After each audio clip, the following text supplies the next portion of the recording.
Hey guys, I'm Roger Wakefield, Lead AP, the expert plumber, coming to you on YouTube Live and on Facebook. So this is Monday. So we do our live streams on Monday. If you accidentally found this video watching a replay, man, you still may be in the right spot. I help people get into the trades, help people get better at the trades, help tradespeople start their own company, and help trades company owners learn how to grow using social media. Now, this is something that, man, I just got good at. I love it, and I enjoy teaching people about it. So we started going live and talking to people. If you've got a question, please go up to the top of the chat here in just a minute on YouTube. I don't know if it does it on Facebook. If y'all are on Facebook, do me a favor and let me know if it does go up to the top over there, because we've got a forum where you can ask questions. We ask that you just go in, fill that out, ask your questions there, and those are questions we're going to get to. Now, I bounce back and forth between there and the chat, but if you want a guarantee that your question is going to get answered, do me a favor and jump over into the chat. Go to the forum up top and jump over into it. I will bounce back and forth between the forum and the chat, but I guarantee I will answer all the questions in the forum, unless there's just thousands. But the cool thing about it is, if you're here live, I love it. You can ask questions in the chat. I've normally got some great people that get in here, really good plumbers, really good apprentices, people that own their own company. So I'm not the only one giving great advice here. There's a lot of other people. The cool thing about it is, man, look, we are a tight community. We're not just plumbers, believe it or not. I've got HVAC techs, roofers, electricians, landscapers, all kinds of people that get in here and give their feedback, but also they learn stuff too. That's why they keep coming back. So it really is cool what we're doing. I'm glad you're here. I hope you enjoy it. I hope you can hang around for a while. We have fun doing this. Now, I'm going to jump in the chat real quick and say hello. I love it that, man, I've got the stream. I use StreamYard. If y'all don't know, this is how I go live on multiple places. It's a really neat setup. It's great from my end because I can literally bounce back and forth from camera to camera and do all kinds of cool things for the brand. If you have not played with StreamYard and you are going live and doing stuff like that, man, this is just such a cool way to do it. And man, I really do have fun in here too, believe it or not. I'm trying to look over on my brand and cool stuff. I've got some, here we go. This is one of my favorites right here. Anyway, I got some stuff that I get to play with. I like it. If you are new here and you're not subscribed, do me a favor, subscribe and ring the bell. That way you get notified when we do things, not just here live, but also whenever we put out videos. We put out new videos every Monday, Wednesday, and Friday at 5:45. So today I'll remind you before I get off, hang around till 5:45. Check out the video that we've got out. Share it with somebody that you think may enjoy it. And man, let's have fun. So I'm going to jump over into the chat real quick. I want to say hello to Luke Halter. Luke Halter says, hi, Mom. Camden Hill, how are we doing? Hello to the one person who left their PC on. No, we turn it on all the time, man. Fred Bain says, hey, Roger, I want to be a plumber, but I don't know where to start. Do I apply after I turn 18 or do I do it right now while I'm 17? All I know is that I want to join a union. And what I would tell you is, Fred Bain, if you want to join a union, we've got a link. You can normally look down in the description of our videos. We've normally got a link there that'll say find the union near you. And it's the United Association. There's also PHCC. There's also CEF, Construction Education Foundation. There's a lot of different ways to get in and get training and do things like that. But I'll tell you what I will tell you the most important thing to do is go to my YouTube channel, look at all the videos. I've got a playlist about how to get into the trades. And I've also got another one about how to get into the union. So watching those videos and learning, because in those I go step by step. Here's what you do. Here's how you do it. Such a great thing to do. Want to say hello to Black Ghost Schwarzgeister. How are you doing today? Good to see you in here as always.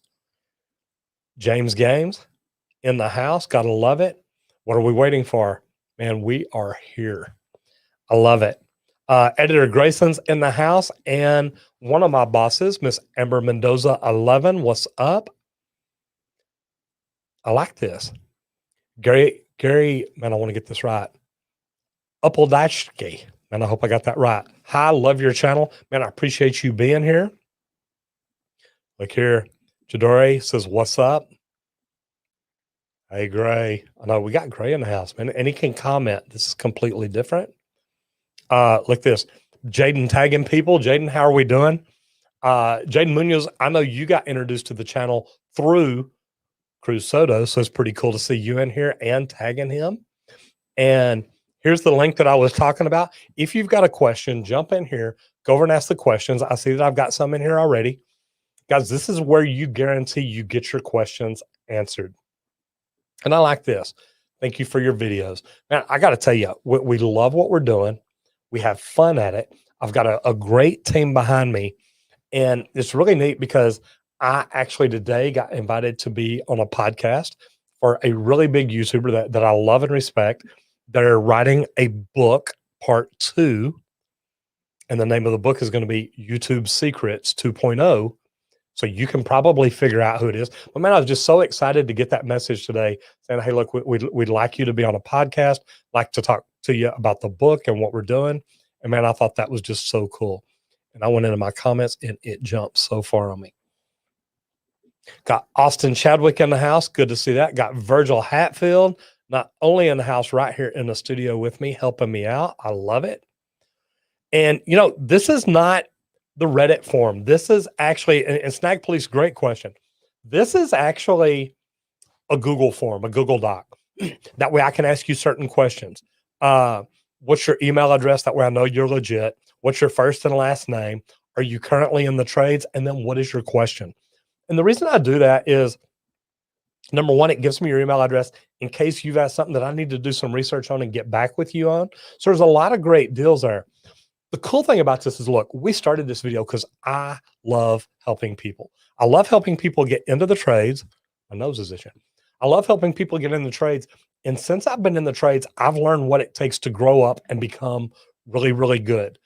And I don't mean that in any way, not braggadocious or anything like that. But look, I've got every endorsement in Texas. I learned what it took to learn and grow to help bring value to the employers that I work for. And the reason that's a big deal, the more value you bring, the more money you make. And to me, that's just, it's a really cool thing. But I figured along the way, you know what? I want to start teaching people. And it started out, I've got a mini course, a free mini course actually, that teaches people about getting into the trades. Do you want to do service? Do you want to do construction? Do you want to do residential? Do you want to do commercial? Do you want to do union? Do you want to do non-union? And everybody's got their own different mindsets about it. The really coolest thing about it, though, is I decided, look, I've done all this with my 40 years, more than 40 years now in the trade. I've done everything. I've been union. I've been non-union. I started out non-union and went union. Now I'm non-union again. So I understand all the aspects of that. I've done commercial and residential. I've done service and new construction. I understand how to get into plumbing, how to get into the trades, but it's not just plumbing. Like I said earlier, we've got people in all the trades that get in here, watch, listen, learn, and grow. So it really is pretty cool for me. But at the end of the day, I love what I'm doing. I love teaching, and this is my way to give back. Now, don't get me wrong, also make money. On YouTube, I make money through advertisers. Advertisers are great. I think that's wonderful. But we're also looking at selling weekly roundtables where, you know, I come in, talk to people, teach them about getting into the trades or getting better or starting their own business or using social media. And that's something that we're wanting to do. And I say weekly, really it's monthly, because I'm looking at splitting it up in 4 groups. If anybody in here would be interested in being in a mastermind, something like that, a monthly roundtable where it's more one-on-one, meaning I'm literally going through, I'm teaching, but then there's a Q&A time where I get to talk to you, you get to talk to me. If there's anybody in here that would be interested in something like that, do me a favor, just down in the bottom, down in the chat, say yes, me. And that way I'll know, hey, there are some people interested in this. We've been looking at it. We've been looking at building it. Now we're starting to do it. So I'm just kind of trying to see who all's interested. Matt McDonough, how are we doing? Good to have you in here. We have Miss Liz Lede in the house. Good to have you. And of course, Grayson says hello to Austin and Virgil and everybody else. Manfred von Richthofen, how are you doing? Good to have you in here. We've got Triple Zoomer in the house. Zinc Evam one, man, I'm sure I messed that one up. And then Genton Salava, how are we doing? Oh, look who's back in the house. Super J. Has anyone seen that homeowner in Austin, Texas braze a heat exchanger? I haven't, but you're right. There goes the warranty. Well, you nailed that right.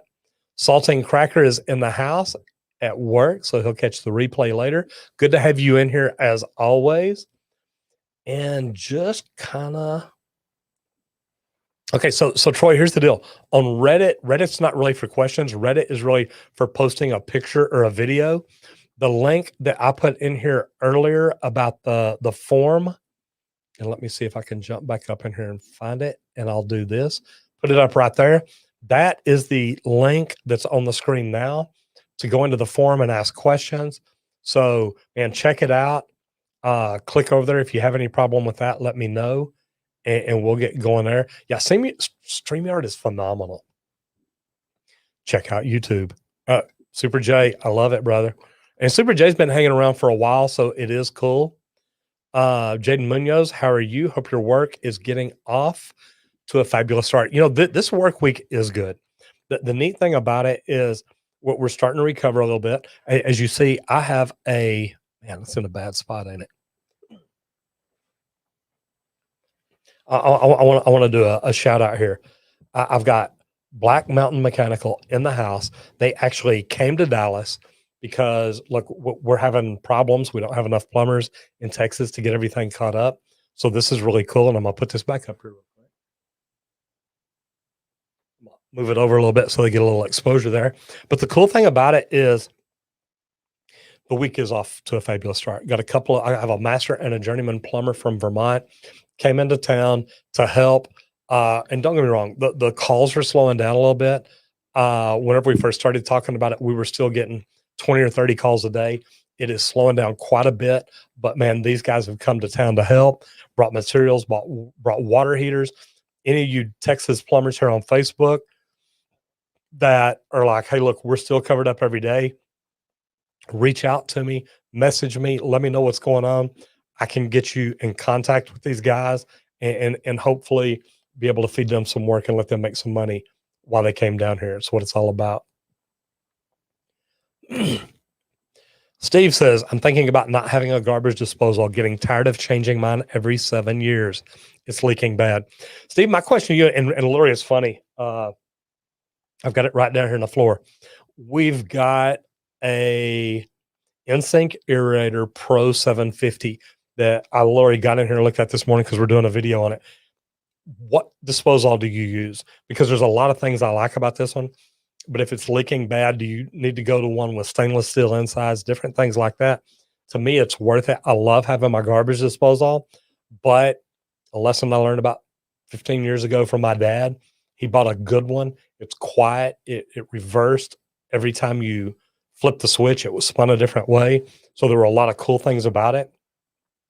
But I got to tell you, man, after about 5 years, I changed the one out that my house came with.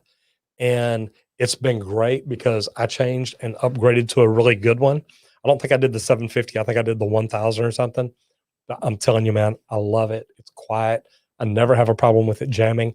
And I guarantee it's never leaked. So it's pretty cool. I like this. Jacob Davis says, aloha. How are we? Now, one of my business partners is in Hawaii. And it's neat because every time you call him and every time he gets off the phone, it's like, aloha. It's like, how we doing, man? Like, I want to be there. Okay, so I love this. Luke Anderson says, hey there, Roger, love your videos. Thank you very much. I appreciate that.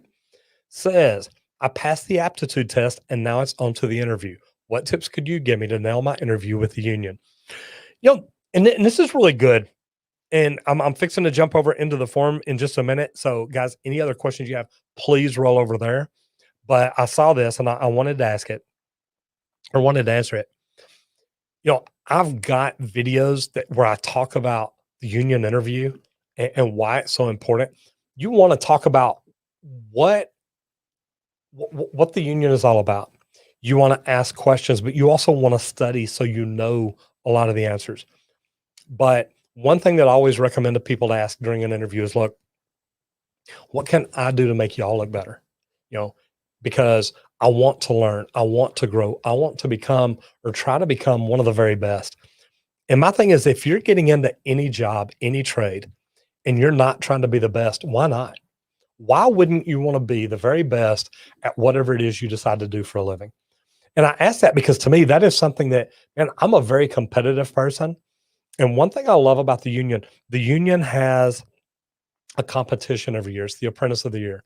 And I think that is so phenomenal. And I'm one of these people that I came up through the union training program. I would have tried to win it every year. And I think that's really neat that they do stuff like that. But Luke, jump over to my YouTube channel, watch the videos about applying for a job, going through the interview process, stuff like that. And I'm telling you, I really think it can help you. Rick says, I have a question. Do I use a T or a TY to hook up a lavatory to an 1.5 inch drain? It's actually a TY. I'm sorry. No, it's not. It is in Texas. We call them a sanitary T.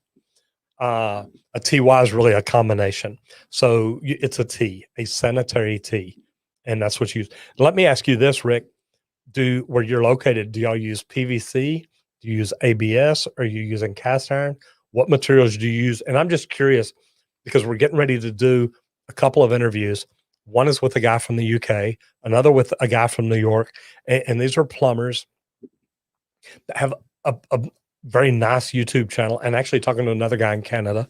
So we're looking at what we can do to interview these people and talk to them to kind of help introduce y'all to them. And I think that's really neat. So we're looking forward to it. AM says, trying to grow my company. Man, aren't we all? Fraser Clark, how are we doing? Greetings from the UK. I love that. And there is the link right there from Grayson. Thank you for putting that in. This will help you find your local union. If you'll copy and paste that, stick it into the search bar up top, hit go to it. That takes you to the United Associations page to help you find out what union is nearest to you. I love this. Nightbot got on to Grayson. Grayson, stop sharing links. You've been warned. You're in trouble. Okay, now I like this. Triple Zoomer says, bro, you're a dang legend. Love the stash too.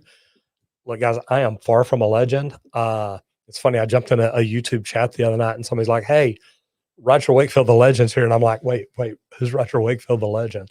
Look, guys, I'm just a plumber. And the neat thing about it is, and this is what I teach whenever I teach people how to use social media. There's nothing I'm doing that anybody else can't do.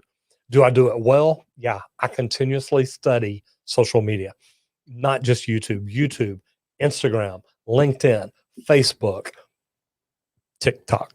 If you hadn't seen my TikTok, man, y'all need to check it out. Let me see if I've got it here somewhere.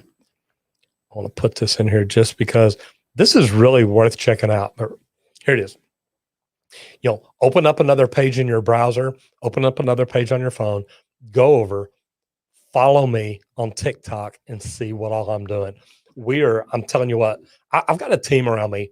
I've got Austin, I've got Liz, I've got Virgil, and then I've got Editor Grayson. And Editor Grayson, man, Editor Grayson has been with me the longest. So him and what he does for our videos is great, but the entire team, everybody's got different things that they do. Liz has really nailed it on TikTok and also over on Instagram right there. And that's the thing. Y'all may want to check me out in other places because I do different things everywhere I'm at. YouTube is just about bringing value and here's what I'm teaching and here's why it's good for you. But the really cool thing is I do something different on every platform. Another one that Liz does really well is LinkedIn. There's a link to my LinkedIn right there. You can copy it and paste it, go over and say, hey, I want to connect with Roger. Connect with me, follow me, whatever it is you want to do. But man, I'm telling you that the stuff that we do is fantastic, and we do it everywhere. That way, man, we get new people, we get new connections, we get all kinds of cool things. So I'm trying to figure out where I was in the chat because it looked like it jumped really, really far. And I see a few yes me's in here. So yes, there are people that want to learn. I think that's great. I love this. Good work, comrade. How are we doing? Captain Comrade, good to see you in here. What's up, Roger? The architectural sheet metal roofer, sheet metal 101 in the house. I know sheet metal roof, standing seam, stuff like that. Cool stuff. Doing fantastic. And I want to scroll up just to see if I missed anything. Here's one thing I say like this. AM says, Roger, I have a small 2-man company in Southern Cal, looking to grow business and calls best place to start. As of yet, I've never advertised. Cool thing is, you really don't have to advertise. And I know that sounds crazy, but if you'll make social media content about what you do, share it with people, get information out there, let people see what you do, how you do it, who you do it for, all kinds of cool stuff like that, it will literally surprise the heck out of you. Because the cool thing about it is if people start watching you and learning from you, you become the brand authority. You become their trusted advisor. You become the person that they want to talk to, listen to, and learn from. And it's pretty good. I love this. Your boy Owen the Gamer Kid. How we doing? You should check out a YouTube channel called Drain Addict. Let me tell you, we've checked it out. Drain Addict's pretty cool. We've actually talked to each other, commented on each other's videos, done stuff like that. And it really is pretty cool. We'll say hello to Caleb Meacham in the house. Says, Roger dropping trade knowledge. Mad respect for all your work, brother. Subscribe to this man's channel, all of them. And see, I hadn't even told everybody yet. We've got another YouTube channel called The Trade Talks. If you have not jumped in it yet or gone over and subscribed, we are literally putting together podcast interviews right now. And that's going to be really cool because that's where we're going to talk about more of the trades, not just plumbing. And trust me, I got some great people down here. I see one of our plumbers right here, Joseph Lefebvre, says, glad to work with you this week, all the way from Vermont. And that's what's cool. When Texas had problems, we reached out. I was part of a call with the governor, the executive director of the Texas State Board, the chair of the Texas State Board. And literally people were like, look, what can we do to make it easier for people to come down here and work? We had people, the snowstorm was Monday through Friday. We literally had people driving here that next weekend. So we've had people in Texas for the last 4 weeks helping. It is definitely getting better, but we've still got problems. So we still are trying to get things fixed. And man, it is what it is. I love this. The union didn't have my back. I'll tell you what, the union's not the greatest thing in the world for everybody. There's a lot of good things about the union. If you want to be an employee forever, I think there's some really good things about it. I like this one too. Do I need to learn the Pythagorean Theorem? No, you do not. It will help you, but it's not. Look, here's the thing. You don't have to be a math whiz to be a good plumber. You've got to know math. You've got to be able to add and subtract and maybe convert some decimals to fractions. But you know what? Almost anything you do, there's a phone or an app that can teach you how to do it. And it works very, very well.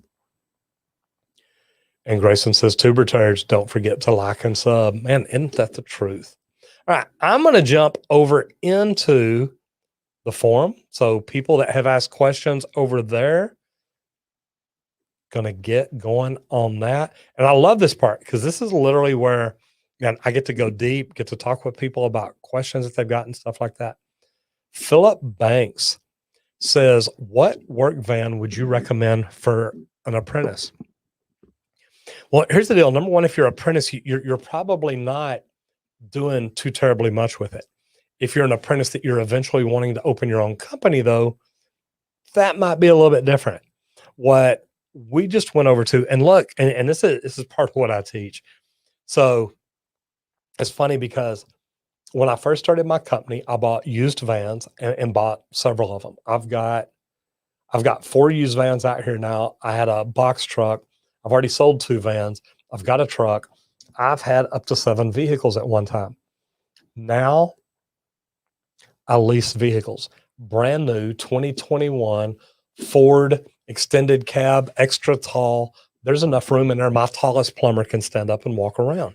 And I got to tell you, the guys love it.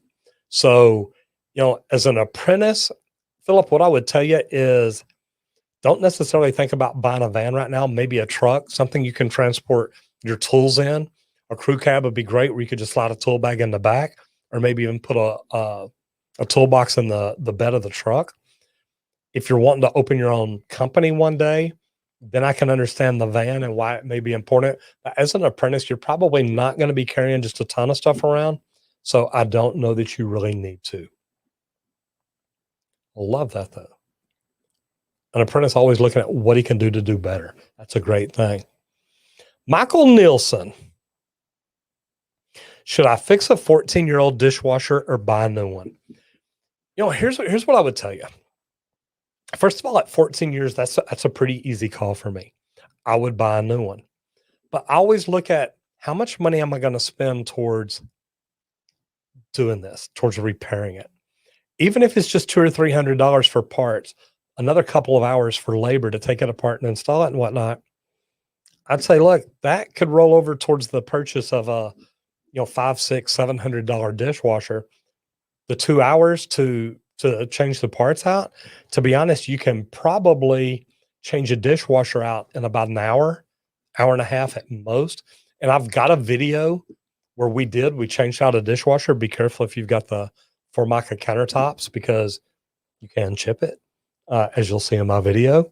But, it's funny because the editor's like, look, do we cut this out? It's like, why? Look, man, I messed up. Let people see it. It does happen. So, Michael, my thing to you, always look at how long are you going to be in the house? Is it going to be worth the investment for you? What are your needs in the future? Are you thinking about moving or staying? There's just a lot of different things, but it always comes back down to the money. What's it going to cost me to change these parts? And would I be happier investing that in a new dishwasher? Raymond Chavez says, do you recommend going union or non-union? Again, this is another great question, because it's an individual answer. If all you ever want to be is an employee that does commercial work, the union can be great. You can get into it at a young age. You can get a full pension retirement in 35 years of service. If you're on a job where you work a lot of overtime and things like that, you can get that 35 years in about 27 or 28, because once you work over, I think it's 2,100 hours each year, your service goes to 1.2 years. So think about that. Every 5 years, it's like you get a free year of service. So you go through and do that. Look at it like that. As an employee, it's great. You got great benefits. You got insurance. You got a pension, yada, yada, yada. Say you want to open your own company one day. You probably don't want to be union. It's going to cost you a fortune. So, man, I've got videos where I talk about this all the time. That's the easiest way to put it. If you're just going to be an employee forever, and I don't mean that bad when I say just, in the union, you can move up as an operations manager, a foreman, a superintendent, an estimator. You can end up on a computer all day. I've got a son who's an estimator at one of the largest mechanical contractors in Dallas, and he loves it.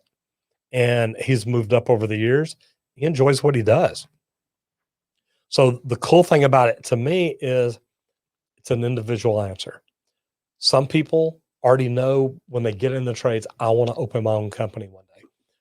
The union might be okay for them if they want to do commercial, because then they can learn and then get out. But my thought process is figure out what you want to do. Go watch my free mini course. It will help you answer some questions. And that is one thing that I do talk about in my free mini course. So, and there should be a link to it down in the description.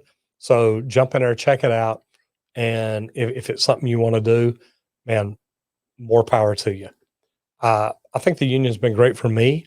I learned a lot. I've got a nice retirement, and it makes it kind of cool. All right. Raymond Chavez, how are we doing? Says, do you recommend taking a pre-apprentice course at a technical college? Here's my thing is, if you can afford it, it's not going to hurt you. And if you step into a job, whether it's union, non-union, whatever it is, the more you know, the more you can learn, the better it's going to be.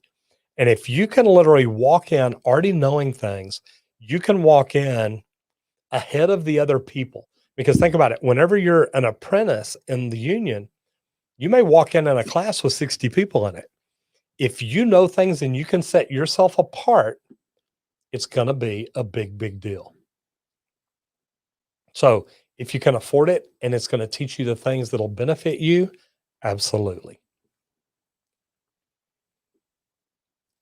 Geniton Silva, sorry, don't have my eyeballs on. Geniton Silva, how are we doing? Says, can new construction teach anything for residential? Absolutely, especially if you're doing residential new construction, if you're out building new houses. Any construction is going to help you because you're going to see how things are on the wall. You're going to see how things are built. When I first started, I started new construction. It was a remodel. We were remodeling and rebuilding one of the biggest banks in downtown Dallas. So it was really cool. I got to learn a lot. That's where I got my commercial start. Then later, I got into residential. Then I started doing residential service. And then the company I was with decided to do commercial. So I did it too. But then later I got into the union and got back into commercial and built some of the biggest commercial jobs in Dallas. So what I learned in construction helped me become a better residential service company owner because I know what's in the walls. I know what kind of problems things have. And man, there's so many things that I've learned that just set me apart. And I know how it's built in the wall. So that kind of puts me ahead of just a lot of normal residential plumbers. Great questions today. All right. Lucas Witt says a colleague has a tube of toothpaste in his glove compartment. He didn't give me an answer to the question why he needs it. Do you have an idea for what you might need it for? Yeah, here's the deal. If you're a residential service plumber, maybe he smokes. And he may take that toothpaste to freshen his mouth before he goes out. Maybe he's just got bad breath and he knows it. Some people do. The cool thing about that to me that I like about this is, look, if you're going to go talk to customers and you're going to get close, you want to smell good. And that may mean cologne. It may be, if you smoke, leave the windows down in your vehicle. You don't want to walk in smelling bad. And I say this because I'll tell you a story, Lucas. I had an overhead garage door company coming out to work on my house. And this is a really good story because he shows up at the door. Number one, he's late. And there's been 3 phone calls to give me excuses as to why he's late. But he shows up. He stinks. He smells like cigarettes. He just, talking to him, you're just like, you want to back up 3 feet. And this is a big old boy, stocky, steak and tater eating guy. And we go through the house. We go into the garage because he's there to fix the cable on the far end. The one that rolls up and down, just kind of helps keep the door level. And remember, the first thing I smell when I answer my door is smoke. Well, I don't smoke. So I'm already like, okay, I don't like this. Once we walk into the garage, he doesn't even go look at the far end. He's just looking up at the big spring. And he's already complaining about the spring is rusty. I think it's dangerous. This is going to fall apart. I can't even work on this door safely. Now, I ended up throwing this guy out. But you never know, when the guy walked in smelling good, fresh breath, stuff like that, it might have made a difference. And I know that's a bad way to look at it, but guys, when you're a non-smoker and somebody who smokes walks up, gets in your face and starts talking to you, you can't back up fast enough. So something to think about. But Lucas, and I don't know if you smoke or not, but if you do, man, that may be a great tip right there. Keep a tube of toothpaste with you.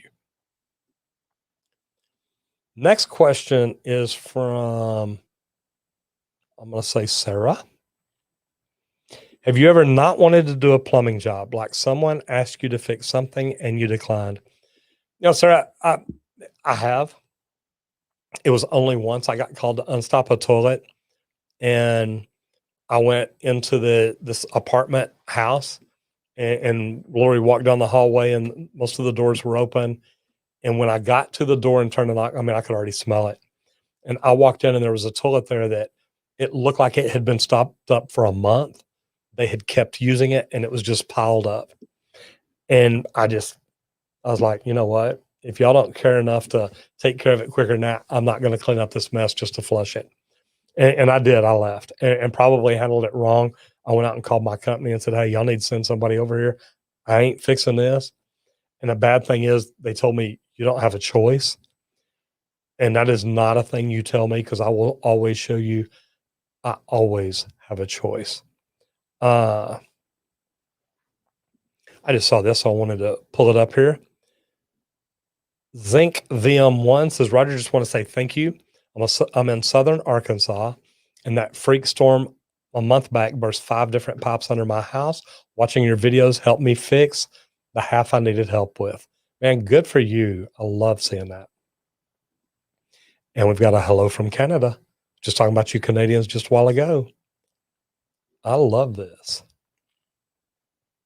All right. So the next question, guys, if you've got questions, please jump over into the forum, ask them over there. That's where I'm getting them. Just kind of jump over in the chat every now and then when I see somebody that I want to say hello to or something. Micah says, hey, it's me again. Welcome back. Last time I asked how I can succeed at plumbing school, you said to continue to learn. What is it that I should focus on learning first? Number one, you're in a great spot. I've got videos where I talk about how to get started in the trades, how to get in the trades, how to do the interview process, how to do things like that. I've got a link to a study guide, and it's always down in my comments. But the UPC study guide to me is a phenomenal way to learn the code, the basics of plumbing. And you go in, you read it, it asks questions. And I've even got a video where I show you how I read the book. And literally what I do is I jump in, go to the back where the answers are, go up in the front, correctly identify the answer to each question. Then I just go through and read it like a book. And I'll do this for 2 or 3 weeks. And this is how I used to study for plumbing exams, because I would go to take my journeyman or my master, and look, man, this is my study guide. And I'm telling you, it always worked out great. Here we go. Genton Silva says, out of Boston, we got a plumber shortage. Guys, we got plumber shortages across the United States. That's why I do a lot of what I do. Number one, this is a great trade to get in. Any trade is, but plumbing to me is the very best. Number two, there's such a supply and demand issue. I truthfully think in 5 years, plumbers are going to be making over $100 an hour on the check. And I really do believe that. So, Micah, I hope that helps you, the UPC study guide, and watch as many of these videos as you can. It will help you. Jaden says, how can I start my own plumbing career? I'm only 16. And this is a popular one today. The cool thing about it is, Jaden, and just like I said a while ago, number one, you're in a great spot. Start out with my free mini course. It's going to ask you questions to help you figure out, do you want to do commercial or residential? Do you want to do service or new construction? Do you want to be union or non-union? What is it that you want to do? And whenever you figure that out, then you can go back and watch the videos to help you find out how to find a job, how to get into a training program. If you want to be union, how to find what union you want to be involved with. So there's so many different things that the answers are literally right here on this YouTube channel. It will help you learn and help you grow. And once you do that, then it can point you to videos that you go in and watch to figure it out. But look, number one, welcome. This is a great trade to be in. And I really think that if you'll watch these videos, go take that free mini course that I just told you. I mean, it will take you less than 30 minutes. It'll help you out so much. Frank Lee says, hi, Roger. I live in New York City. Gas bill is extremely high due to the water boiler and cold temperatures. Worth it to switch to tankless? Gas water pipes are 10 feet away. Probably so, but frankly, here's what I'm going to tell you is you need to do a gas load calculation chart. The reason I say that is just because you've got a gas line doesn't mean it's big enough, doesn't mean there's enough BTUs.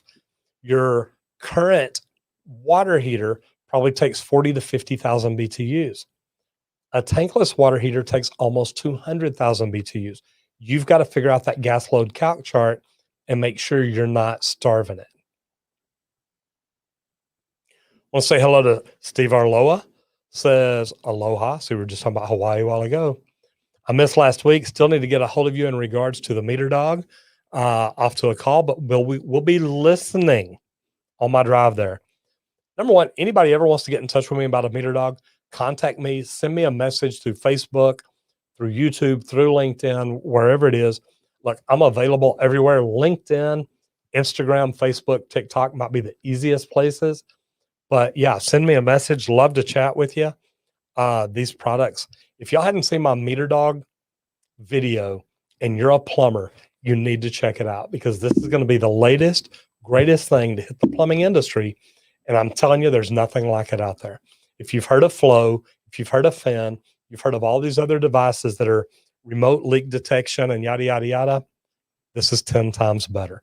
And it's just now coming out. And I'm telling you, if you're not selling anything, it's what you want to sell. And if you are selling one of those, this is what you want to move over to. Andrew Gonzalez says, how would you transition stainless steel to copper on a domestic water system? The cool thing is they're not really dissimilar metals. And I know you would think that they are, but literally, if you have male or female threads on the stainless, you can literally screw the copper or brass directly into it. It's not going to hurt it. It's not going to mess it up. Everything's going to be fine. And I've studied this because I saw a product that was made of stainless steel, and they were telling plumbers to just screw a metal adapter into it. And I'm thinking, man, you can't. It's dissimilar metals. But I started doing the research, and I figured out that stainless steel and copper are almost the same when it comes to that. So you don't have electrolysis, any problems. So Andrew, that's a great question. Let me see. I thought it moved. Maybe it didn't. Boom, there it goes. Luis Flores says, hey, Roger, do you think that changing the filters in an RO system is something we should get someone to do? Or do you think it's something we can do ourselves? Luis, here's what I'll tell you is different RO systems are different. Some are very easy to work on. Some are difficult. Look up the model. See if you can find a video on how to do it. And if it's something you think you can do yourself, do it. You definitely want to shut off the water to it so you don't create a mess or anything like that. But yeah, look, changing filters out is something that it's relatively easy to do. And I tell people all the time, look, if it's that easy, do it yourself, save some money. Here's another one here. If y'all aren't connected or following the subreddit, man, I recommend go over there, join, follow, hang out. The reason being, there are some of the coolest plumbing pictures and videos, and not just plumbing. I've got electricians. I've got all kinds of trades that post stuff over there. But the neat thing about it is, man, there's just so much information. And that's where people go post their funny plumbing pictures and videos. And that's where we pull them to make YouTube videos. So guys, go over there, post something, share something, or just comment on the stuff that's already there. Let me know if you like it, because that's where we get information for here. So I hope that helps.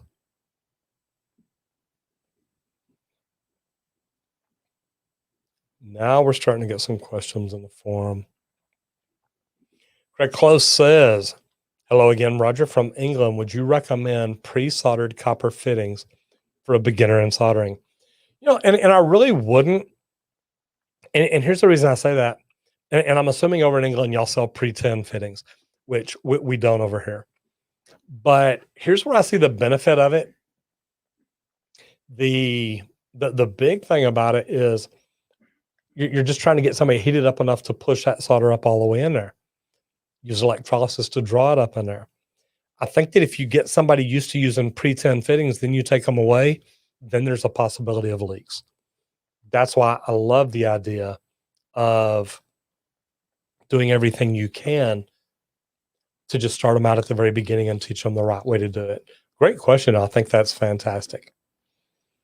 Captain Comrade, no, I don't tell jokes, brother.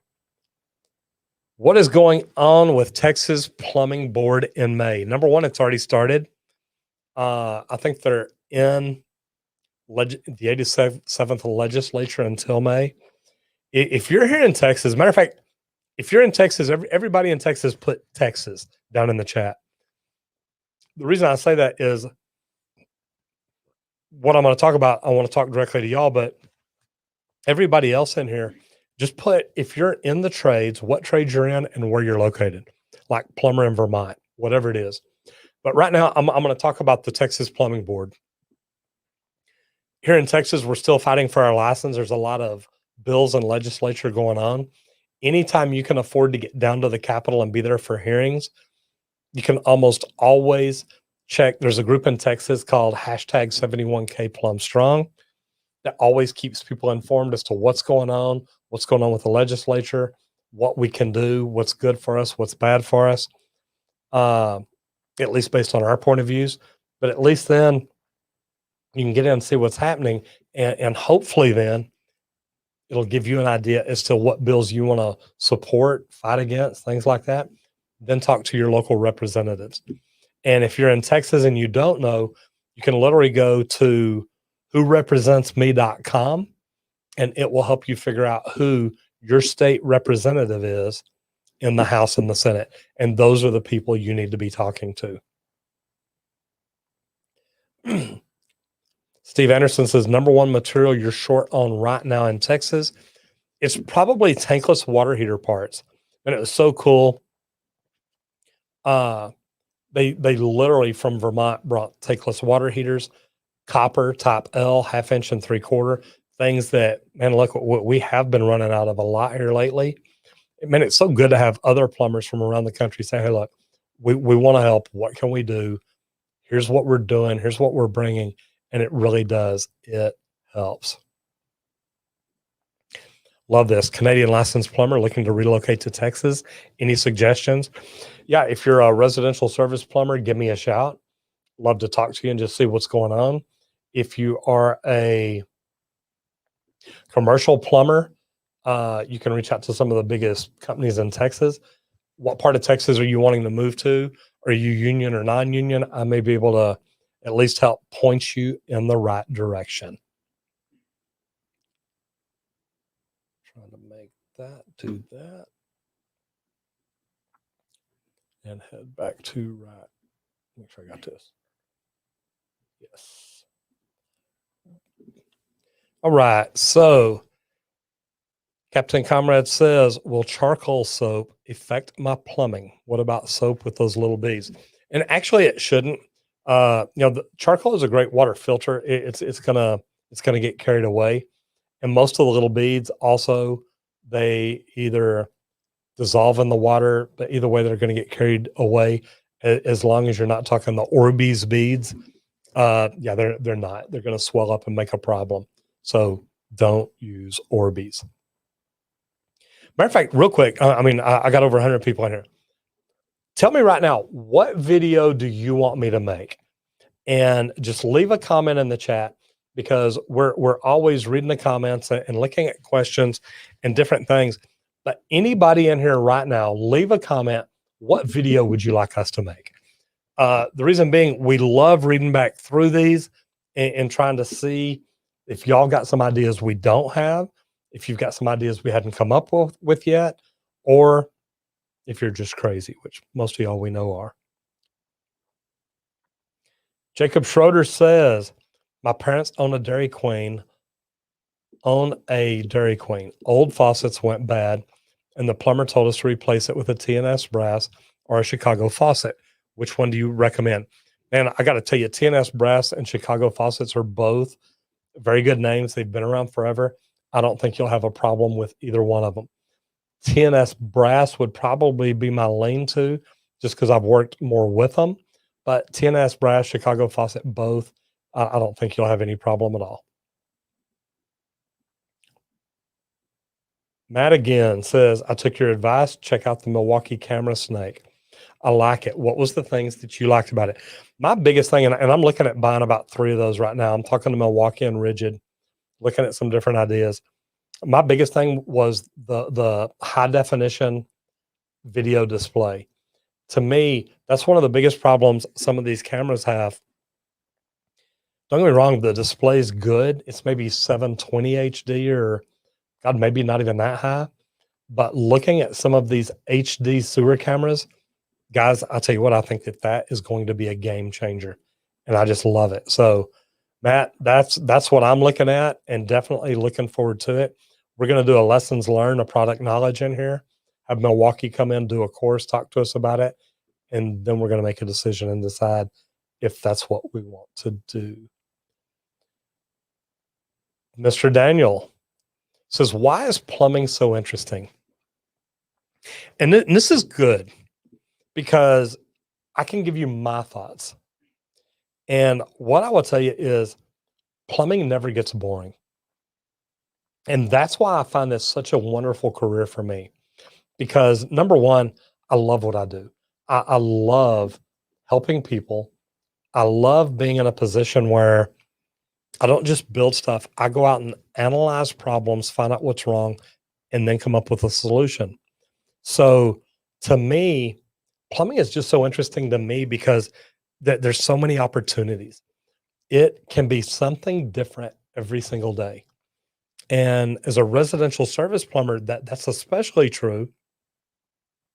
The reason being is it's never the same. You're one day maybe working on a water heater, the next day you're crawling under a house doing a slab leak repair. There are so many different options, so many different things that could happen that it can keep you busy for such a long time. So Daniel, that's what makes it interesting to me.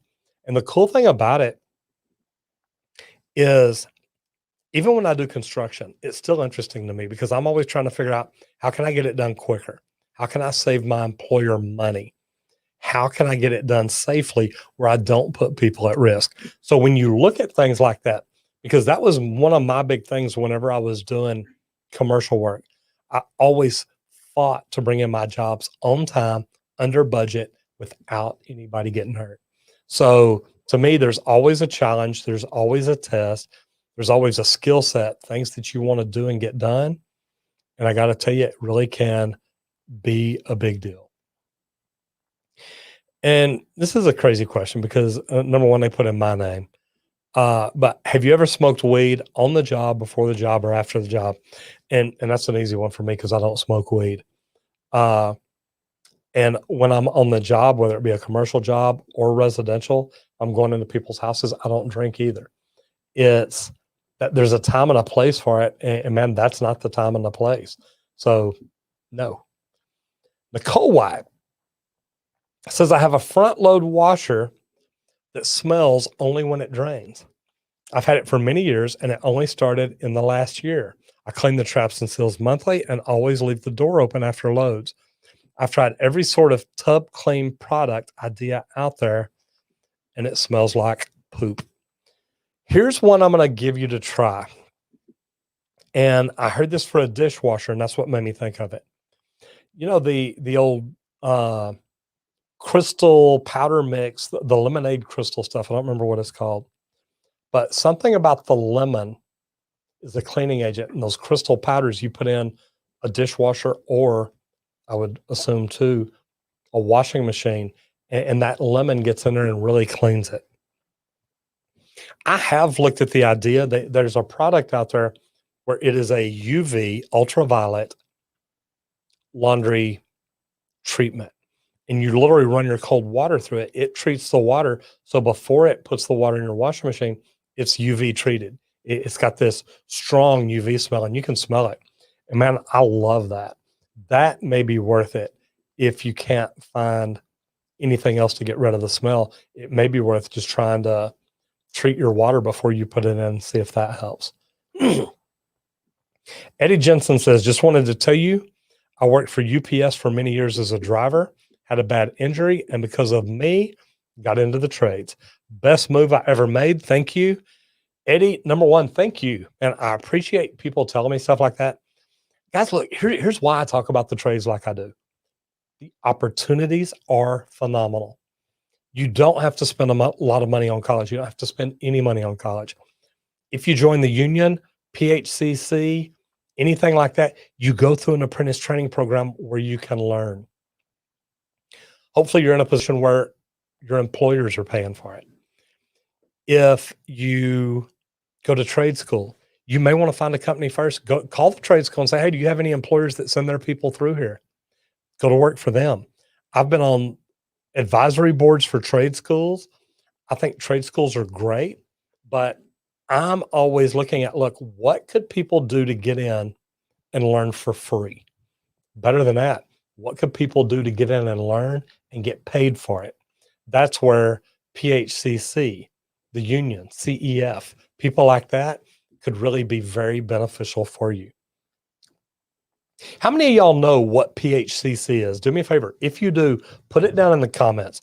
And here's why I'm asking. I happen to know the president of the PHCC, the national. He's a great guy. And I've actually thought about getting him on here and interviewing him and talking to him, bringing him in live, something like that. Either bring him in for an interview like we do on Monday through Friday, or bringing him in for a live where he's there for a Q&A. But first, I want to know how many of y'all know what PHCC is. And don't look it up. Just put yes or no. Do you know or do you not know? And I really am curious. Next question, James. Can you use a valve with a bleeder for gas? Is it code? You know, that's a good question. I don't think that you can. But then I say that, I have seen valves that have a port on it for a manometer. So it's very possible that that's likely. I would be afraid, though, that somebody would open up that bleeder and there'd be a gas leak and an explosion, and that's not going to be good. So you probably can. Man, I'm going to have to check that out. I know that I've seen a manometer. Maybe it wasn't on the valve, though. Maybe it was just on the bottom of the tankless. Speaking of tankless, can y'all see that? You can't see it very much. This is a clear cover on a Bradford white tankless water heater. And man, I got to tell you, I love it. I love the Bradford white water heater, how open and clear it is, how much room you've got to get in and work. And I went through iTech and went through a training program with them. And I got to tell you, man, it is cool. But the neat thing about it was we got to tear one of these apart and put it back together. And I think we tore this whole thing apart in about 20 minutes. I mean, it didn't take long at all. So, and I thought about it on this because I think, wait, on the gas tender, there is a port for a manometer. So it is very possible that it is possible to have a bleeder on a valve too. Good questions today. James says, maybe I didn't click it. Alexander says, being a service plumber working 10 plus hour shifts on top of being on call on weekends, how do I find a work-life balance and be a successful plumber? You know, Alexander, that's a good one, because working 10 plus hours a day starts wearing you out. And if you're doing that 6 days a week, it really starts wearing you out. What I would say is, find a way to rotate the on-call, unless you're just sucking up the overtime and you're like, look, I love the money, I don't want to give it up. Maybe talk to your employer and say, hey man, look, I need a few days off, or take a week off every now and then. One thing that I'm really bad about, which Julie and I have talked about, is I need to start taking more vacations. And it's something that's on my schedule to start doing this year. And I have to make time to get away, to just download, just get away, get on a beach, get in a cabin, not worry about plumbing, not worry about, anything going on, and just say, look, man, it's time to chill. Turn this off for a while. I keep it on during this in case I can watch these comments here go by live and try to see that. But there's so many things to learn. But one of the things is that work-life balance. And I love that you're asking about this, because my thing would be, number one, schedule vacations. If you're working that many hours, you should be making good money. Plan on a vacation every 3 months.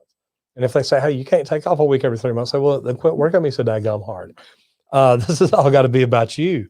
So you need to understand what it takes to give you peace of mind, find a way to do it, and make it happen. So, man, great questions today. Alexander, I'm assuming you mean 10-hour shifts. Are you working 5 or 6 days a week? Just curious. Not that it really matters. 10-hour days will wear you out. But, one thing you might try too is taking off early on Friday. Say, look, I don't mind working 10 hours a day, Monday through Thursday, but on Friday I want off at noon, because I'm gonna go grab my wife, my kids, my dog, whatever it is, and I'm gonna get away for a couple of days and leave Friday, come back Sunday evening. I'd maybe even call in sick on Monday. I'm talking to you, not my guys. Just joking.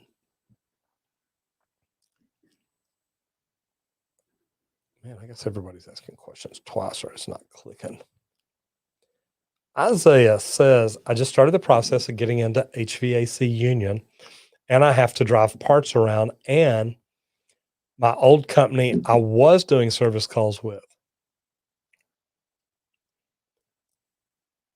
Okay. I just started the process of getting into the HVAC union. Okay. And I have to drive parts around, and my old company I was doing service calls with. Any advice to get me through? Drive parts around. Here's the deal. Don't get stuck doing that forever. There's nothing wrong with driving parts around. Somebody's got to do it, and you've got to be beneficial to your company. Hopefully you get it done in a timely manner. You look and learn, study the parts. What can you learn from doing this? When you deliver them, can you go watch the guys install them? Can you help? Is there anything that you can do to gain knowledge out of this? And I don't know how long you've been doing it, but if it's really bugging you, you might be able to go to the employer and say, look, I got a question. I really want to learn here. I've been here a while. And some employers will give a person a job like that for 3 to 6 months just to see, do they show up every day? Do they show up on time every day? Are they available when we need them? Are they always trying to leave early? Are they calling in sick? And it might be their evaluation period, because once they start investing time training you, it's costing them more money than you think. So I don't know how long you've been doing it, Isaiah, but I will tell you this. And look, if you're making a living, you're driving around, you're delivering parts, you're helping the company out that you work for, there's nothing wrong with that.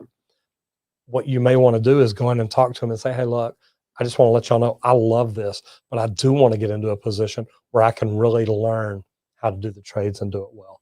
And I think that's a good thing that could possibly help you. Liz says, are all shower repair jobs always difficult? No, they're not. Some of them are fairly easy. Some of them can be a pain. I've gone on some literally where you're just changing a cartridge. You're there 10 minutes.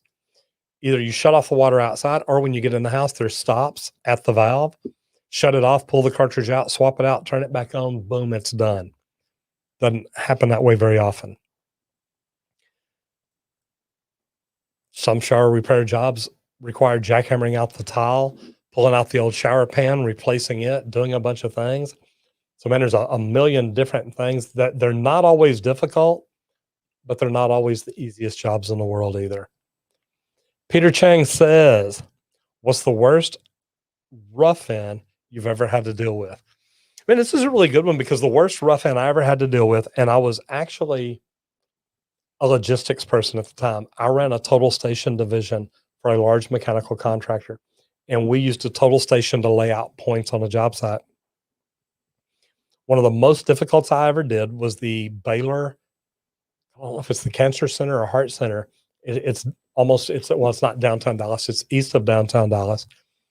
The entire job was in bedrock. And I mean, literally, we had some mains that were 12 feet deep. So you'd be walking in a 2 or 3 foot wide white rock trench. I mean, literally, it was twice as tall as over your head.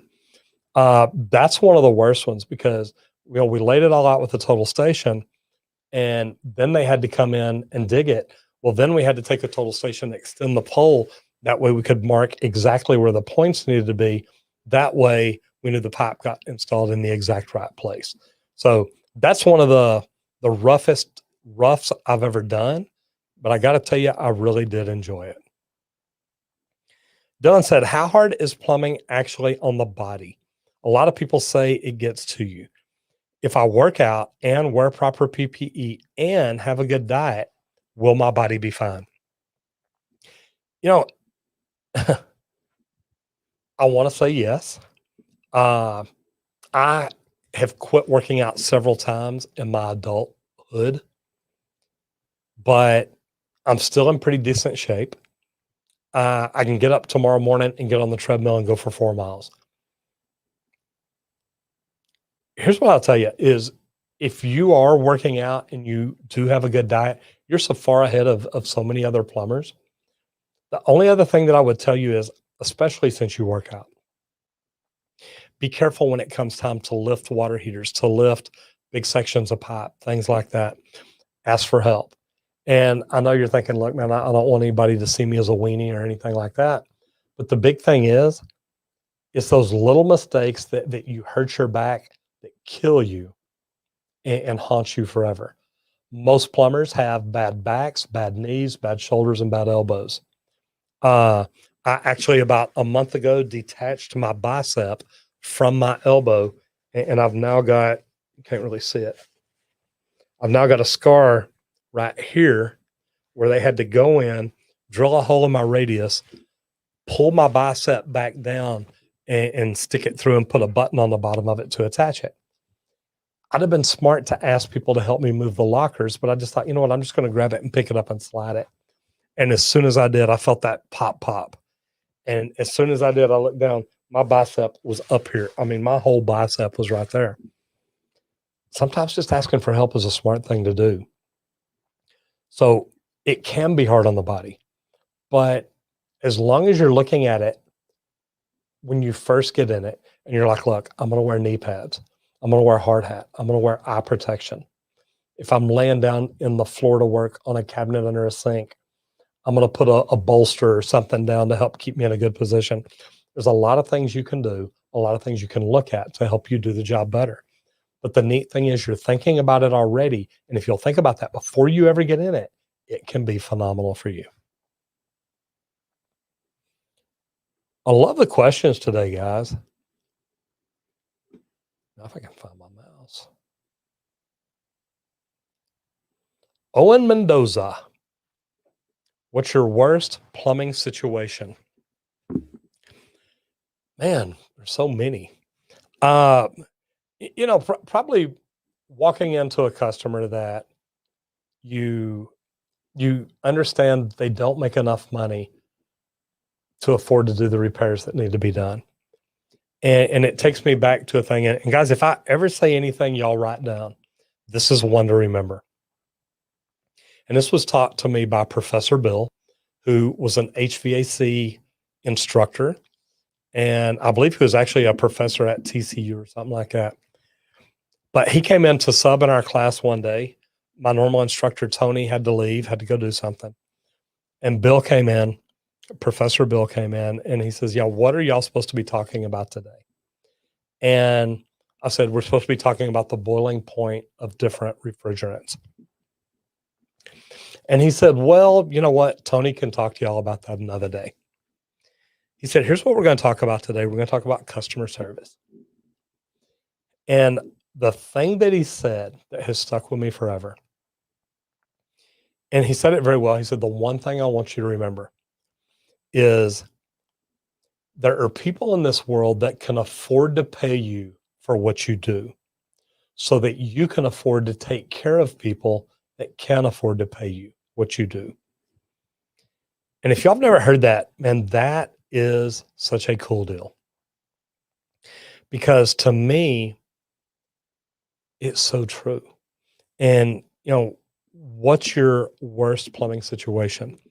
I have literally walked into a house where the customer, the female customer, answered in a wheelchair.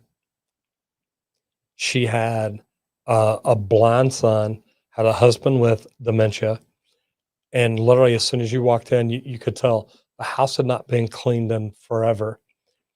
And the look on her face, it broke her heart. And she said, "Look, please forgive me." She said, "I can't clean the house like it needs to be done, and I don't have any help." And that's a tough situation to be in. But going back and remembering what Professor Bill taught, there are people in this world that can't afford to pay you for what you do so that you can help take care of the people that can't afford to pay you what you do. And this house was out of my service area. They had a slab leak. We ended up tunneling under it, fixing it, and not charging them anything. And sometimes that's the kind of thing you have to do. So that's a bad situation to be in as a plumber.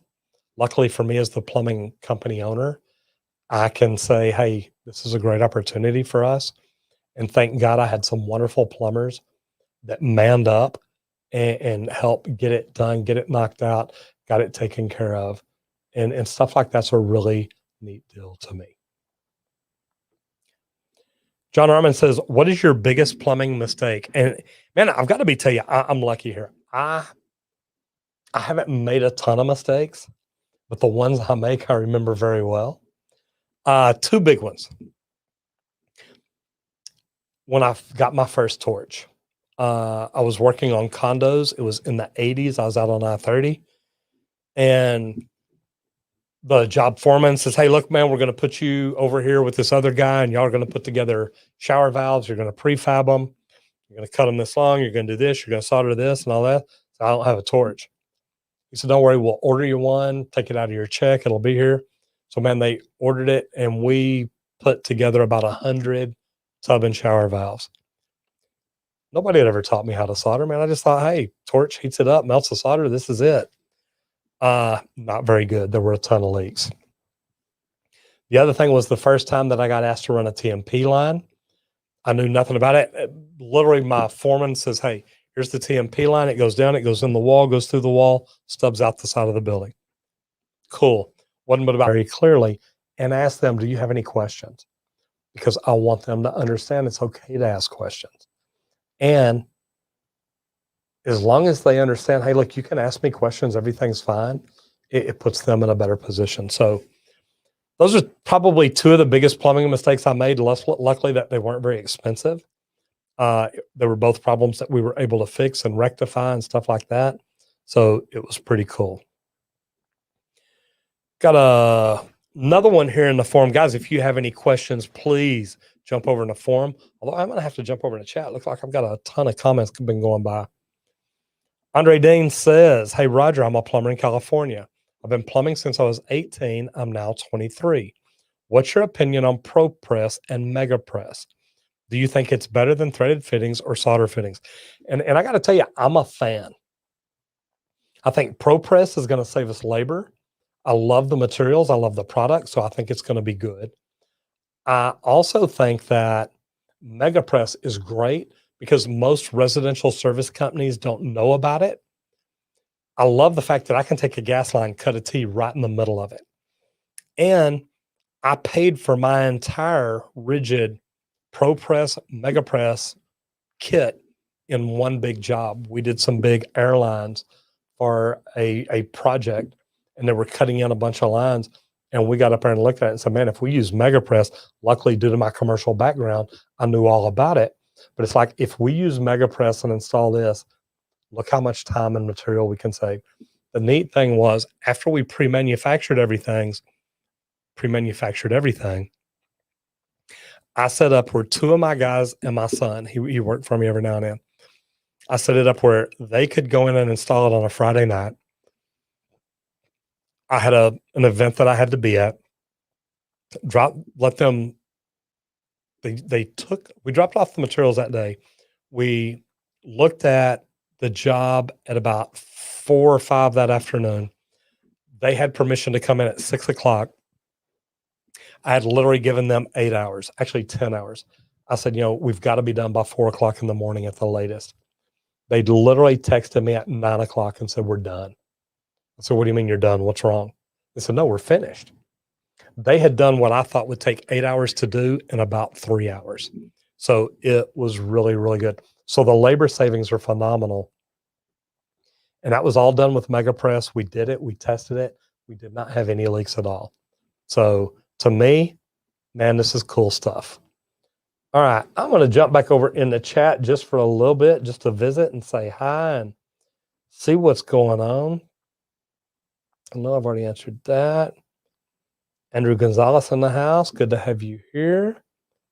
I'm from the government and I'm here to help. Man, I love that channel name. Thank you, man. I love streaming. It's great.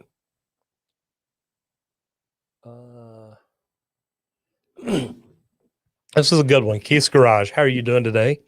First of all, it says, my gramps told me never trust a plumber. He had a bad experience with them making things worse. Have you ever had to correct other plumbers' mistakes? Yes. I'm assuming your name's Keith. So Keith, look, luckily for me, I'm in a position where we do things right. And you can ask any of my plumbers, ask any of my apprentices. We teach our guys to do the right thing each and every time they go out. And literally, I tell my guys, every house you walk in, pretend it's your mother, pretend it's your grandmother, but always go in and do the right thing. So we get called by a lot of people that maybe have 2 different plumbers come out and tell them 2 different things. And we'll come in and test and see what's right. So yeah, we've had to go back behind a lot of other plumbers that have done things wrong. And I hate to say it, but we've become the trusted advisor in the plumbing industry. Think about this. Most of y'all can go to an incognito window right now and search plumbing on YouTube, and you're going to find my channel really quick. That's like coming up on the first page of Google in your city. So there's so many cool things that you can do to help you become the trusted advisor. But when you do, people call you. So we do get a lot of calls to come back and look at work that other plumbers have done and things like that. So I like it. I think it's good because I do think we do the right thing, but it's really neat.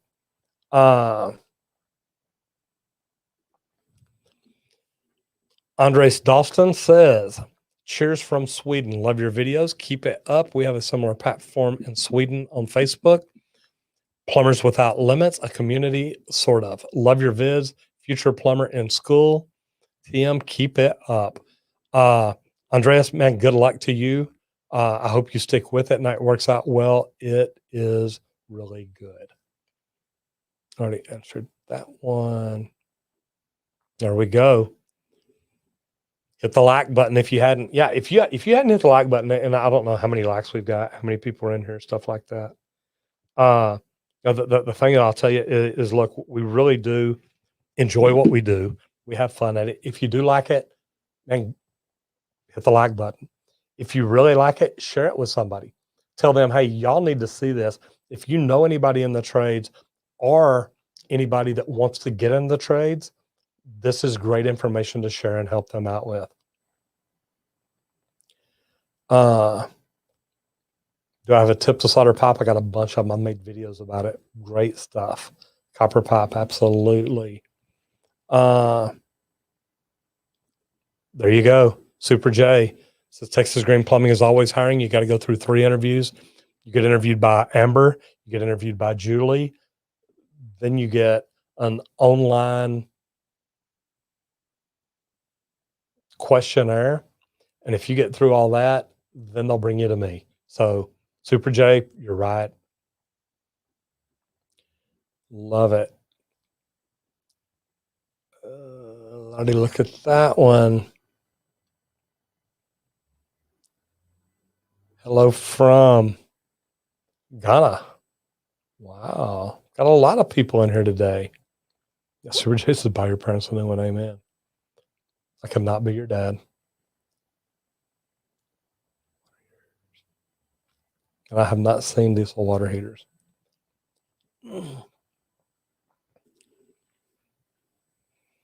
Zinc VM1 says, Roger, you're a godsend for helping hook up visiting plumbers with people who still need help with their plumbing. We couldn't find one down here in Arkansas. I've been without water for 3+ weeks. And my thing is, look, man, I just want us to refer these plumbers out. I want to help them meet people that need help, people that need help to meet them. I'm not trying to make money on it. The only time I have to make money on it is if we're setting up the invoicing and warranty work and stuff like that. And if we're doing that, I've got to do something. So kind of crazy. All right. I love this. Ibrahim Shaw says, I'm a subscriber to your channel and I'm new. Glad to have you here. And another one of my favorites, love your mustache. It's funny because I don't think I'll ever get rid of this. I get recognized for it a lot. That is for sure. Man, where did that one go?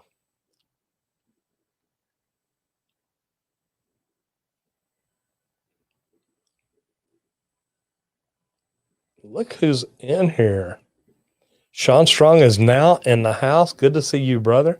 And I don't know if you got in here earlier and I passed it up. Got another one of my favorites. Neil, the Urban Explorer's in the house. Look, if you have not subscribed to Neil's channel, you need to. I love that. Amber, you are so good. Roger doesn't make mistakes. Sean got stuck, but he's unstuck now. You got to love it. Aaron Dalton says, hey, Roger, just want to say hello. Love your videos. Help me out a lot with my apprenticeship. Keep doing what you're doing. Aaron, what I'll say is, where's your apprenticeship at?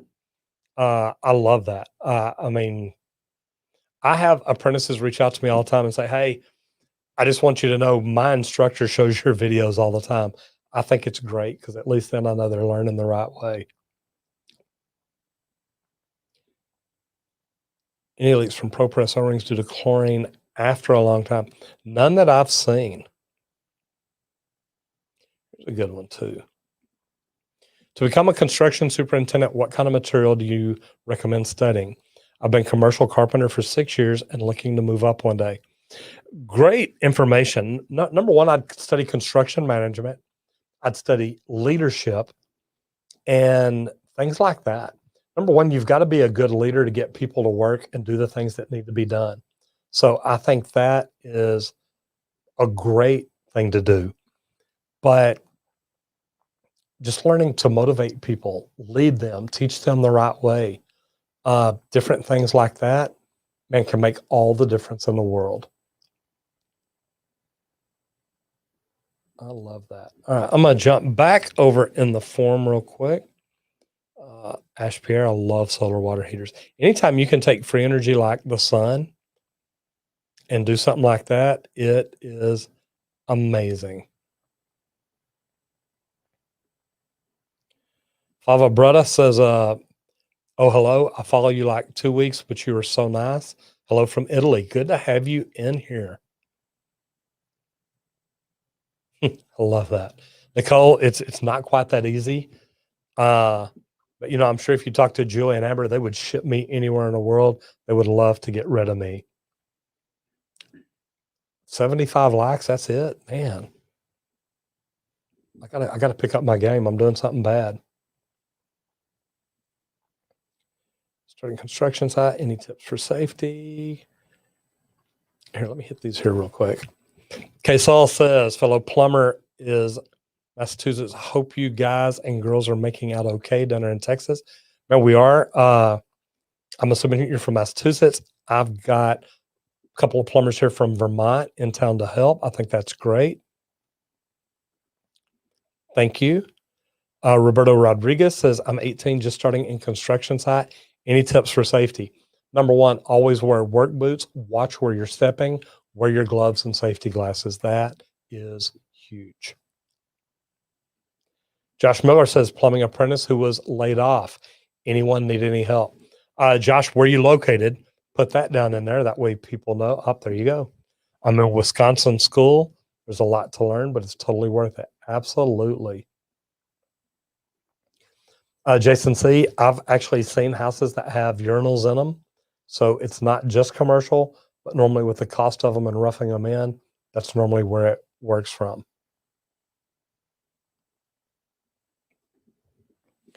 A copper water line burst from freezing. It runs behind a kitchen cabinet. Should I replace it with PEX A or PEX B? I live in the Midwest.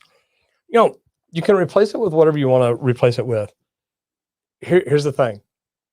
Do the research on it. Which one has the better expansion capabilities? I believe it's PEX A. And I always got to look it up because I don't deal with PEX that much. But learn which one has the most expansion capabilities, but then upsize it. Meaning if you're replacing it with 1/2 inch, by the time you sweat that 1/2 inch fitting in, it's a flow restriction. Do a 1/2 inch sweat by 3/4. That way your PEX is 3/4 and you're not creating a flow restriction. To me, that's the biggest thing.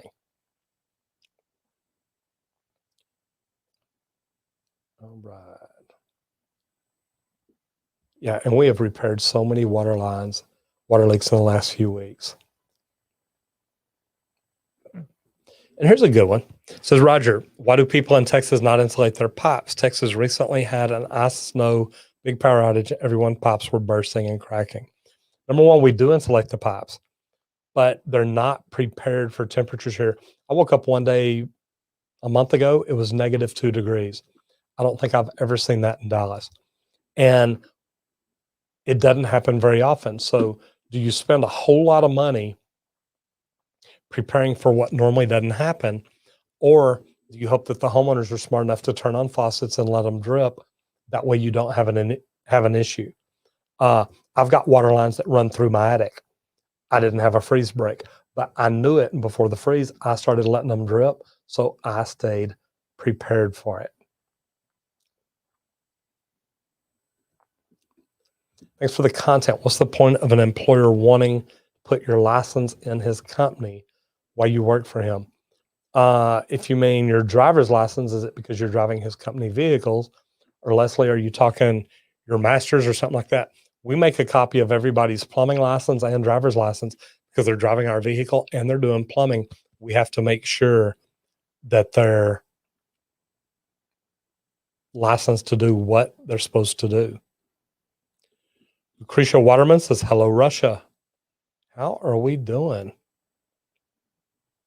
Amber says, we don't want to get rid of you, but we can loan you out. See, Nicole, I told you they would be happy to get rid of me for a while. Josh Miller in Wisconsin. Jason C., you're more than welcome. I love that. Your videos are great. Keep it up. Love your videos. Hello from Russia. Like, that is so cool. We get some cool plumbers from all around the world in here. Watching from Argentina. Walter, welcome to the big show. Love to have you in here. Collins Jones says, headed to plumbing school right now. And Roger, what do you guys use for heating residential homes in Texas? Normally it's natural gas. And in Texas, plumbers are licensed to run the gas lines to work on those. So it really is a cool deal. Let me see. Immortal Dragon. Have a leak on the wall that occurs only when the radiators are on. Tried to find the pipes, but failed. Man, we've got leak detection equipment and isolation equipment. We've actually got locating equipment to where we can find lines on the wall. You may end up having to find a plumber that has that stuff that can help you do it. Josh Miller, such great advice. You are right. All right. From the Netherlands, welcome to the show. Good to have you in here. So much more to learn, boy. Not true. I'm still learning, guys. Don't think you ever stop. Blair says, I sometimes struggle when hiring guys if the insurance company won't insure them to drive our trucks. And that's part of why you need the license. Hello from Greece. I think they should just be wholesale, but here in Texas, a homeowner is licensed to work on or is able, as long as it's their homestead, to work on their own plumbing. So I understand why they do it. Zach Powell, 26 is a good age. Hopefully you're old enough that you don't have any bad habits.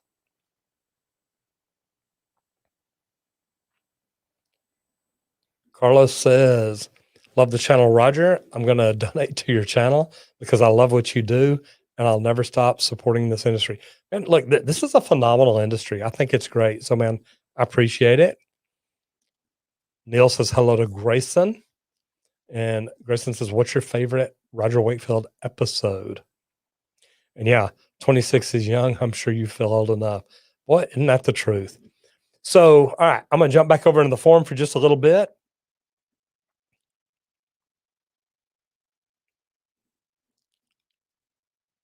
Got a good group in here tonight. Isaiah says, I'm 20 and started going into local 537. And I have been doing HVAC since I was 14. And it's hard for me to be okay with driving parts around until the union tells me if I got in or not. Any advice to help me through this? Yeah, you know what, man, if you've got a lot of experience, then I can see how that would be tough.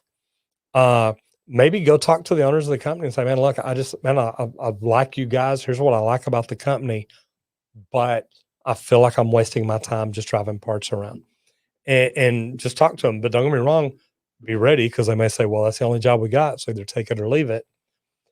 And maybe just contact the union again. Say, hey guys, look, I really want to come to work for y'all. Don't know if you started hiring yet. Just want to stay in touch. Anything that you can do.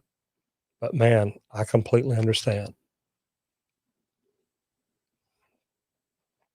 Philip Banks says, as part of my apprenticeship, I'm required to purchase my own van. Wow. While working and attending classes 2 nights a week. So should I buy a used van or new? Man, if it's yours and this is going to be something you're going to be out working in, I'd do what you could afford best. Man, I'm really interested. I like talking to you and find out where you're located. Is this union? Is this non-union? Are you eventually going to be running calls out of their van? Do you have to label it and brand it for them? You know, what all has to be done? Man, just curious, because I've never heard of an apprentice having to buy a van for any reason. Christian Arona says, is it a good idea to use a compression coupling for galvanized to CPVC pipe? You know, I would almost, if I had the galvanized, I would almost want to put a female adapter on it and screw a CPVC male adapter into it. I don't just like the idea of a compression couplings. I know that they're there for in case of emergency, but I think there are better ways to do it. That's one that I would look at. Angel Gonzalez says, hello, do you know of any reputable plumbing companies? No. In Virginia. Okay, here we go. I just moved and would like to know. Thank you. You know, if you'll send me a message, if you'll DM me through social media or something, I will find out. I'm part of a nationwide organization with plumbers, roofers, electricians, and HVAC techs. So I can normally find somebody to refer people to if that's what you're looking for. Or I can also normally find people that are maybe looking for plumbers. So if there's anything I can do to help you, either way, send me a message. I'll find out what information I can.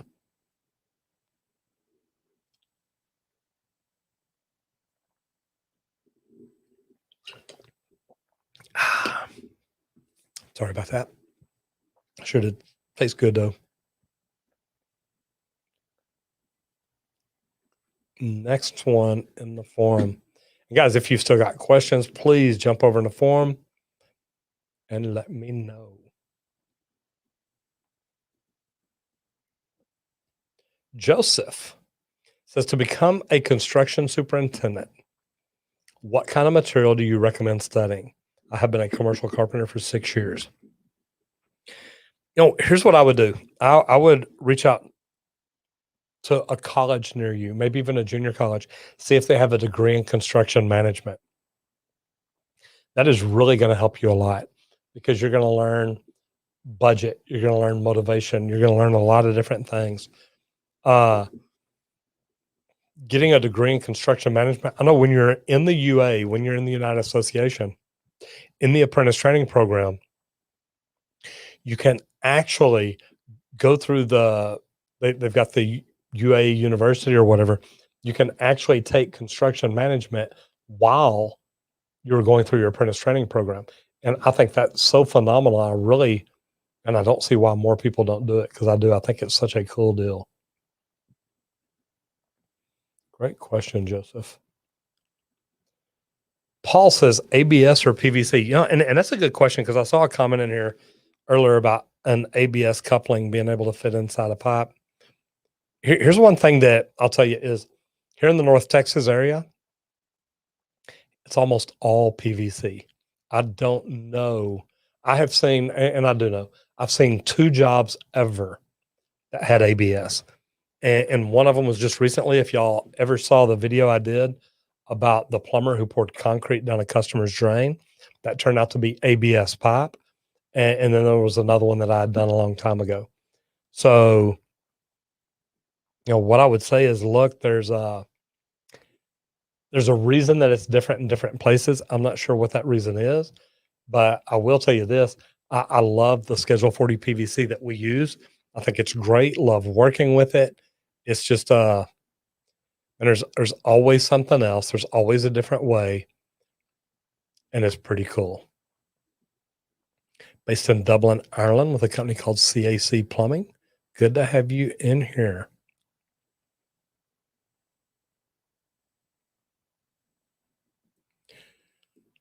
Rackman says, Roger Wakefield, my friend Joe, said you fixed his toilet. He said you had to. How do you know him? Well, I don't know which Joe you're talking about. I have fixed a ton of toilets over my lifetime, so I can't even tell you which one. And there's the comment that I saw earlier about the coupling. Pretty interesting. Oh. All right, jumping back over. If I can make this happen, go right here. It won't do it there. Man, I gotta find it now. There we go. Jumping back over into the forum. I believe I already answered that, and I did. Next one is Jeffrey says, Roger, do you teach people how to do plumbing better? And what all do you teach? Actually, and this is good. I've got my free mini course, and the free mini course is wonderful because it helps teach people getting into the trades about residential and commercial, service, new construction, union, and non-union. The really neat thing about it is that goes into a basics of plumbing class, and we're still working on videos, so that one's still being populated. So if you get in there and say, hey, there's only 10 videos, look, I understand that. We're working on some cool stations to help teach plumbing with, and I think those things are phenomenal. So the other things that we teach, we've got a round table, and we've literally just started putting this together. And really, this is probably the first time I've been asked about it, but since I got this question, I will. We're putting together a monthly roundtable where the first Tuesday, I think is what we've decided on. The first Tuesday of every month, anybody that wants to learn more about getting in the trades and becoming a great apprentice, they join this roundtable every month. I teach for about 45 minutes to an hour and 15 minutes, and then we do Q&A after. Second Tuesday of the month, it's tradesmen that want to become the best tradesmen they can, that they want to know what to study, what to learn, how to grow.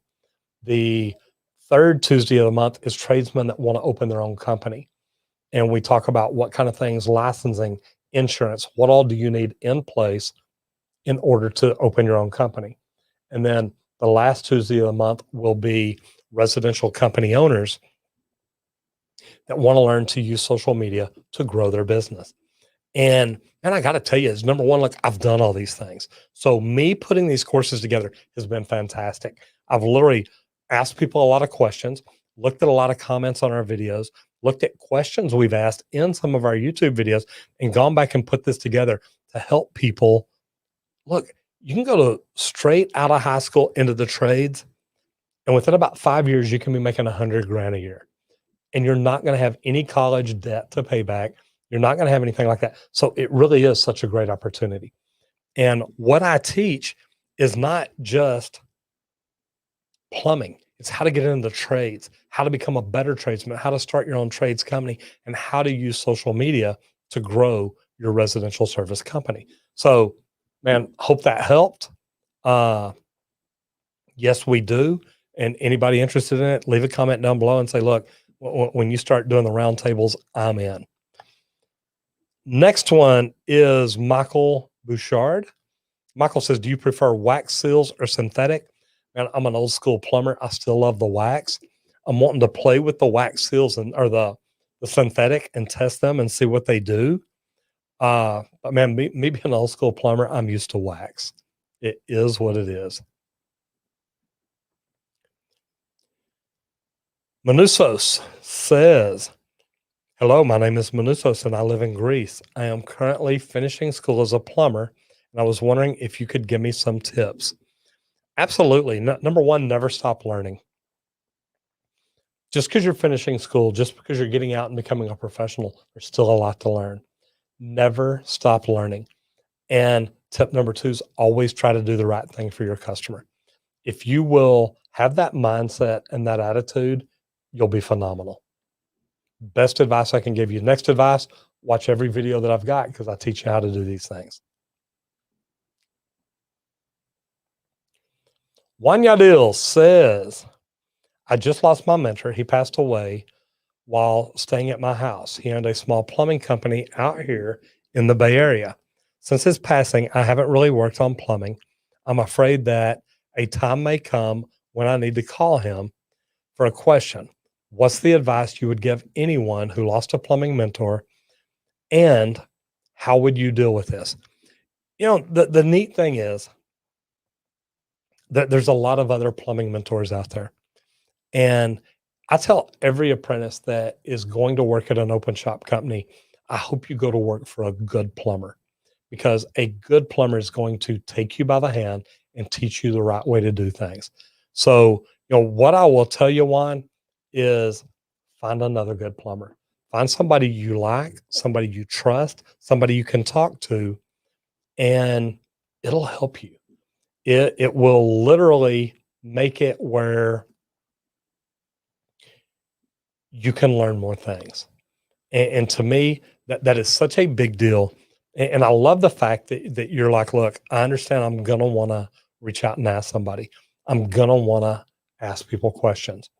And it's funny because the round table that I'm starting up, that's part of the reason we started it up, because I wanted to be accessible to people. I want apprentices or tradesmen or people starting their own company or service company owners wanting to learn to do social media like I'm doing. I want them to understand, look, there's a place that we can get together and talk and you can ask questions and it's safe to do it. And I'm not saying that I know all the answers, but I surround myself with other people that do. But when it comes to those four things, how do you get into the trades? Look, I know that. How do you become a better tradesman? I know that. I understand it. I've lived it. And now I'm to the point I want to teach others how to do it. How do you start your own business? Look, I didn't just start a business. We started doing $1 million a year within a couple of years, and we've been slowly growing. And we've been slowly growing because I've been stopping and doing other things. But the neat thing about it to me is the opportunities are phenomenal. And people that want to grow their residential service company by doing social media, man, it works. And not only do I know how to teach it and talk about it, I've proven it. We've got in, learned it, implemented it, and it works. So Juan, man, look, I hate that you lost your mentor. I will tell you this, that there's other ones out there. And I say this because I've had coaches in the past that I thought, man, I could never learn anything else from anybody else. And then I got another coach and they teach a little bit different way. So Juan, all I can tell you, brother, is good luck. I'm sorry you lost your mentor. I do hope you find another one that you like and trust and believe in, because that really is a big deal. And I get it. And how I deal with it is I would find somebody else to talk to. Andre Dane says, hey, Roger, I have been planning since I was 18 years old and I'm now 23 years old. I've been in appointment position since I was 20, and one of the downfalls of being a foreman so young is that older guys seem to not respect the way I run my crew. Because I'm young, I'm just wondering how you think I can address this in a way that is respectful. Have you ever had a plumbing coworker not respect you because of your age? Absolutely. When I first got in the union, it was got 25 years ago, so I was 40. No, I was 30, 32, somewhere around in there. Here's what I'll tell you is, even at 32, I had older guys working for me. And the one thing that I'll tell you, and questions like this are, man, this is what it's all about. Because Andre, here's my thing. You need to study. You need to always be ahead of them. When they come to you with questions about a job, you need to already know the answer. And sometimes it's by looking at the blueprints ahead of a crew, looking at the material list. Is everything there? What can you do to get ahead of them? When they see you working smarter, meaning you're coming in ahead, you know the code, you know if something's wrong that's not right. You've already said, hey, look, I've already figured this problem out. Anything you can do to get ahead of your guys and let them see that you're prepared is going to help you drastically. It's almost like telling an apprentice, hey, if you want to be a good plumber, the plumber you're working for, you need to stay ahead of him. Because when I have an apprentice that can think ahead of me, when I need a 90 and I'm looking down to holler at him to go get one, and he's already got a 90 in his hand, I'm like, dude, me and you, this is clicking, this is working. You've got to be that kind of a leader. You've got to be ahead of your guys, be thinking ahead of your guys, be ordering material ahead of your guys, and constantly having everything they need there and taken care of. And if you can do that, that's going to make you a phenomenal foreman. And the guys will start to notice. And when you become that kind of a leader, man, you will get their respect, I promise. Michael Liss says, what is the most common repair fixing a urinal? Well, it's normally one of two. It's either the Sloan flush valve needs to be rebuilt, or the urinal itself is clogged from all the crystallizing from the urine, and it's going to have to be cleaned out. So those are normally the two biggest problems fixing a urinal, or it's broke, somebody cracked it, and you need to replace it. Next question in the forum. Matthew says, do you like to install tankless water heaters? Look, me, I like plumbing. I like all aspects of it. I don't really like changing out tankless or tank to tankless just because you've normally got to increase the gas line. You've got to install extra regs. There's so many different aspects to it. My thought process is, look, it was designed with a tank. Let's install it with a tank.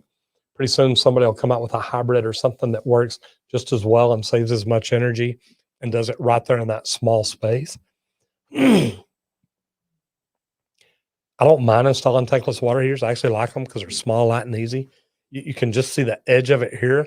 This is the new Bradford white tankless water heater, and I got to tell you, I love it. There is so much room in it. I think we stripped one of these down in about 20 minutes one day, stripped it down, put it back together, and it was really pretty cool. Do I like installing them? Yeah. I don't really like retrofitting them for a tank type, but I've done it. Michael Brown says, what inspired you to become a plumber? And this is really neat because, look, I was a troublemaker growing up. When I was in high school, I was always in trouble. I had a job at night working at a hamburger restaurant, and I was working with one of my best friends.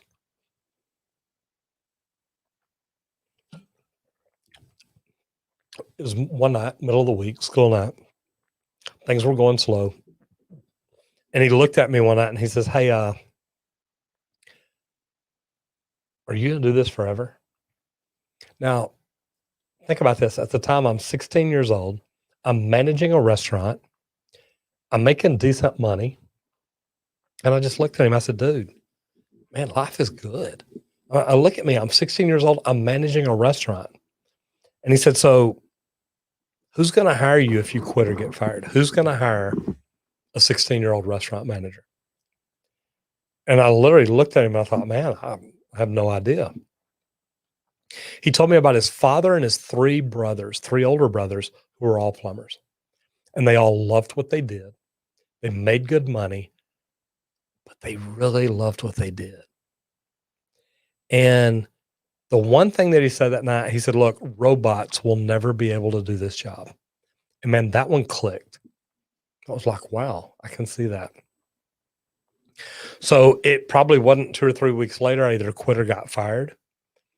I was in the middle of my junior year, so I had just quit because I quit high school the very first 6 weeks of the second semester.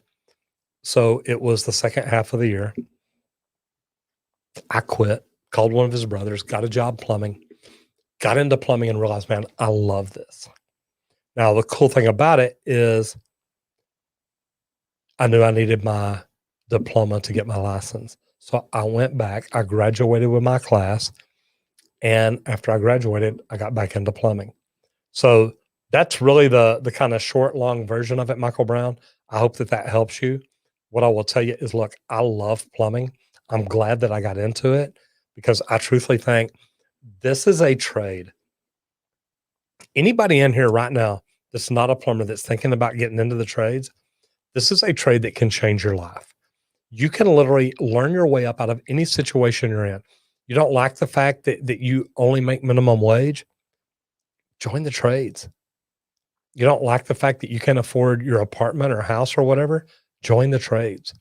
You can get in the trades and make great money. What are you waiting for? An invitation? I'll invite you right now. Get into the trades. It can change your life. It really can. Kevin Richter says, how can you bear living with such a beautiful face? See, man, I'm not the only one that gets it. I know it's tough. It's a curse. It's my cross to bear, but man, I'll suffer through it. Thank you. What are you laughing at over, Grayson? Paul Burrows says, hi from Newfoundland. Good to have you in here. And Grayson, just so you know, that was question 47, in case you want to go back and check and see if it really was in there. Because it was. You're looking, I believe it. He's like, I'm already checking. Andre says, yeah, I saw that. We talked about that a while ago, where a 3-inch coupling will go inside 4-inch. I don't know that I would want to put it in there because you're going to create a flow restriction or a blockage possibly. It's a neat trick to know, though. And Jack Hamkin, I'm not sure which Joe again. I see this one over here. Sam Pocker says, will getting an associate's degree in plumbing at Collin College benefit me more than trade school if I'm going to be commercial? Not necessarily. Here's what I tell you, to be honest. If you're going to be commercial and you want to do commercial forever, here's what I tell you is, look, call Local 100, go down there and apply and join. An associate's degree in what? In Collin College. If you're going to get an associate's degree in fashion merchandising, it's probably not going to help you a whole lot in commercial construction. If you're going to get a degree in construction management, it could possibly help you out very much. So, you know, Sam, here's the neat thing is, I love the construction management degree. That's what a lot of superintendents and project managers and things like that have. And if you get an associate's degree, that's going to help you later because you're going to understand Excel. You're going to understand how to use a computer, how to create documents, and that will help you move up out of the ranks and become a project manager, a superintendent, different things like that. So, Sam, I see the benefits of both. It depends on if you want to be an office guy or if you want to be the guy out in the field actually working and installing stuff, because I'm telling you, I love both ends of it. And that's what's crazy about me is I've done both ends. I've been the office guy. I've been director of operations for a large mechanical contractor. I've also been a foreman, a superintendent. I've been the guy in the field with a tool bag every day. So I love both ends of it. You just got to figure out what you want to do.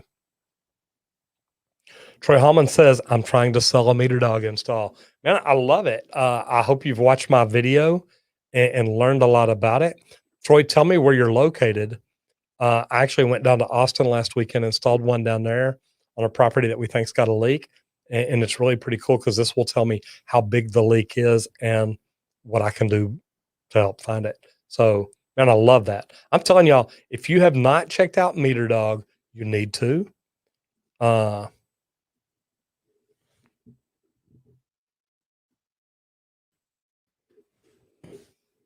Sorry, I reach over there to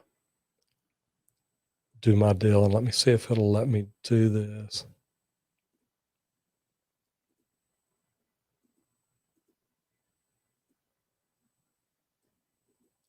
I know it's gonna let me because I'm gonna make it. Right back down here. Ooh, maybe it won't. Ooh, almost hit the wrong button. So if I go here, here, and here, and check that out. So I put a link in there. Guys, if y'all hadn't checked out Meter Dog yet, you need to. This is a new to market because it's like some other products out there, but this one is on battery. It's waterproof and it's cellular. So it doesn't have Wi-Fi. It doesn't have to have a plug. It doesn't have to be above the ground on the wall. This is one of the coolest things out there. And if you hadn't seen it, you need to go check it out. And I've also got a video about it. So Troy, if you've watched my video, if you learn anything from it, man, let me know. Because this is, to me, just one of the coolest products out. Valtteri Bottas says, can green gobbler be eaten? I would say no. I definitely would not try. And I actually never even thought about it. So Troy says, I'm very interested in the roundtable. Can you send me a link in my email? Troy, I will. As we get all this put together, we're going to send out to all our contacts and people that have signed up and asked questions or signed up for the mini course and different things to let people know about it and see if they're interested in it. I'm telling you, this is going to be phenomenal. I used to be an instructor in the union. I've been a superintendent. I've been a foreman. I have been a director of operations. So I know what these companies are looking for. And I'm looking at how can I help people grow in the trades and build the life that they want to build. And I'm telling you, it's going to be good. Anybody who's in here right now, and I've got 100 people in here, do me a favor and go in the comments and tell me, what is the biggest struggle you went through when you got into the trades? If you're not in the trades yet, you're in high school or you're in college and you're thinking about getting in, what is the biggest struggle? And write struggle first, write struggle. I didn't know where to start. I didn't know how to get in the union, whatever it is. What is the biggest struggle you had to deal with when you first got into the trades? And I really am curious because it'll go with something that I'm putting together. So Troy, number one, thank you. And Troy, where are you located at? Just curious. Phil Banks told me where he's located. Phil Banks says, I'm located in Baltimore, Maryland. It's a franchise company named Roto-Rooter. We're very familiar with it. Yes, I will be working out of the van as a drain cleaning tech while being an apprentice plumber attending classes. Okay. They will decal the van and pay me for mileage. Email me when you can so I can further explain. You know, I don't know about the idea of using your own van, but I guess, look, if they're paying you for mileage, if they're paying you good money as a drain cleaner, here in Texas, and I'd almost say move down here in Texas, we'll give you a van, put you in. I don't know what kind of licensing you already have or where you're at. But man, we're always looking for good drain cleaners. And when I say Texas, guys, I don't mean just me. I mean, there's a lot of companies around here looking for people. I had lunch with one of the biggest plumbing companies in Dallas a couple of weeks ago, and he says, look, I can't get enough people in. Guys, it's that way all over Texas. especially Dallas, and with the connections I have, man, there are always people looking for help. So yeah, Phil, I think that's pretty cool, man. All right. Baron is an electrician. He says chemical engineer here. Okay, I thought you said electrician up top. Chemical engineer here. What are your thoughts on a gasoline powered air compressor? 30 gallon, 6 horsepower, 140 psi, Campbell Housefield. I paid $500. I got to tell you what, Campbell Housefield, I've got a little electric compressor that's a Campbell Housefield. And I guarantee I've had it 20 years. It's a good one. I've definitely got my money's worth. 30 gallon, 6 horsepower, 140 psi doesn't sound too bad. I'd do some research on it on Google because you'll find more pricing comparisons there. But man, I got to tell you, Campbell Housefield, it's a good brand. I've never had a problem with mine. So man, I think it's pretty cool.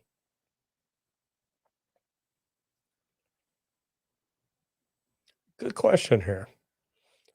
Jake Pascal says, do I need to know plumbing to do landscaping? And the answer really is no, you don't, unless you're going to get into irrigation and things like that. Then anything you do know about plumbing is going to help you and benefit you.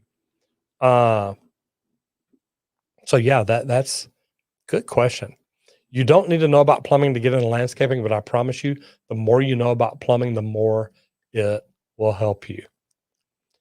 All right. I'm going to jump back over in the chat real quick. First, I'm going to play around a little bit just because Grayson gave me some cool toys to play with. Go pew. Yeah, I love that one. Like it, subscribe, and ring the bell so you don't miss anything. Pretty daggum cool.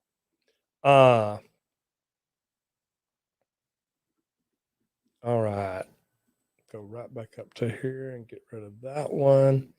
And say, if y'all hadn't seen what we're doing on Instagram, you ought to check it out too. Really cool. I do have a few more questions over in the forum, but I've also got a few more minutes. So guys, if there's any questions you really want me to get to, please jump over in the forum and ask questions. Steve Harloa says nothing but ABS in Hawaii. See, that's funny because it is literally almost nothing but PVC here. There we go. Technique says, hi, Roger, new fan here. Love your plumbing work, especially on the green gobbler. That gets a lot of feedback.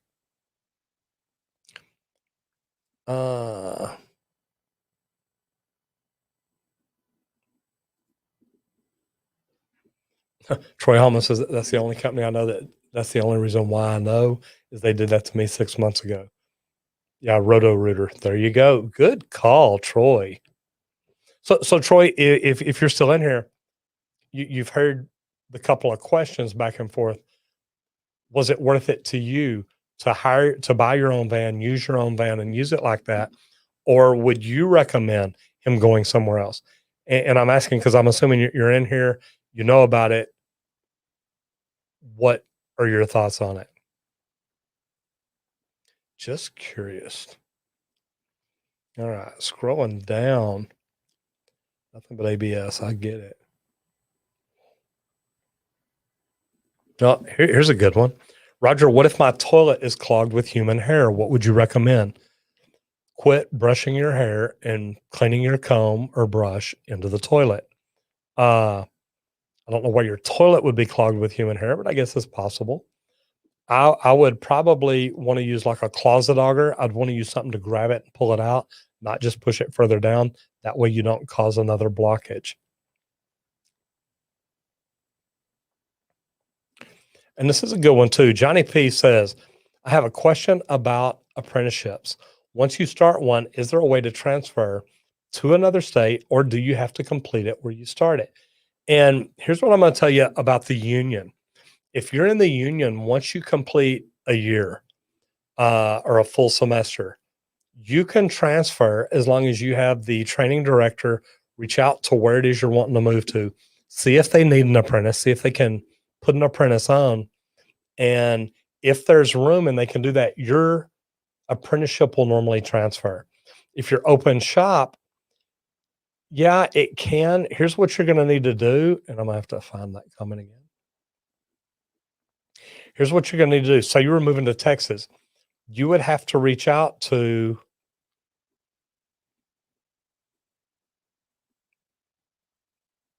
man, there we go. No, I know. I see two of them in here. Okay, so I'm going to jump to these real quick. You would have to reach out to the authority having jurisdiction and say, hey, look, I'm wanting to move to Texas, see what they have to say. You're going to have to prove your hours, and that's what's going to get down to. Baron says, okay, cool, man. I actually answered the question before the super chat. So Baron, thank you very much. I appreciate that. And then Troy Hallman became a new member. I love that. Thank you. And also a super chat. So Troy, thank you very much. Boy, here's a good one.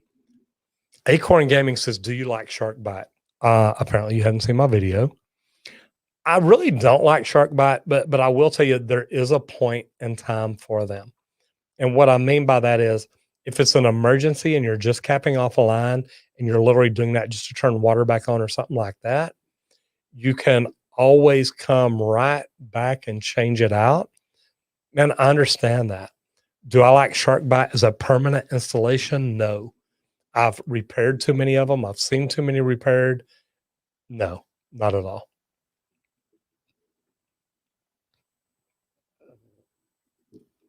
This is actually water. Ice cold.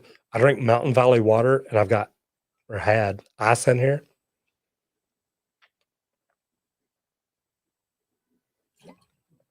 The juice would probably be better for me.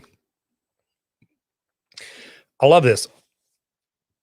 Beat the devil out of it. Great name. Changing sprinkler heads are really easy. If you dig them up, just get the dirt loose around them. That way none of the dirt falls down in it. So it'll clean you out like a bowl. Most sprinkler heads just unscrew. Unscrew it, carry it down to the box store, or order it online, put Teflon and pop dope on it, screw it right back in. That's normally about all that it takes. You got to be a plumber now. See? Everybody should be a plumber. It's a great job.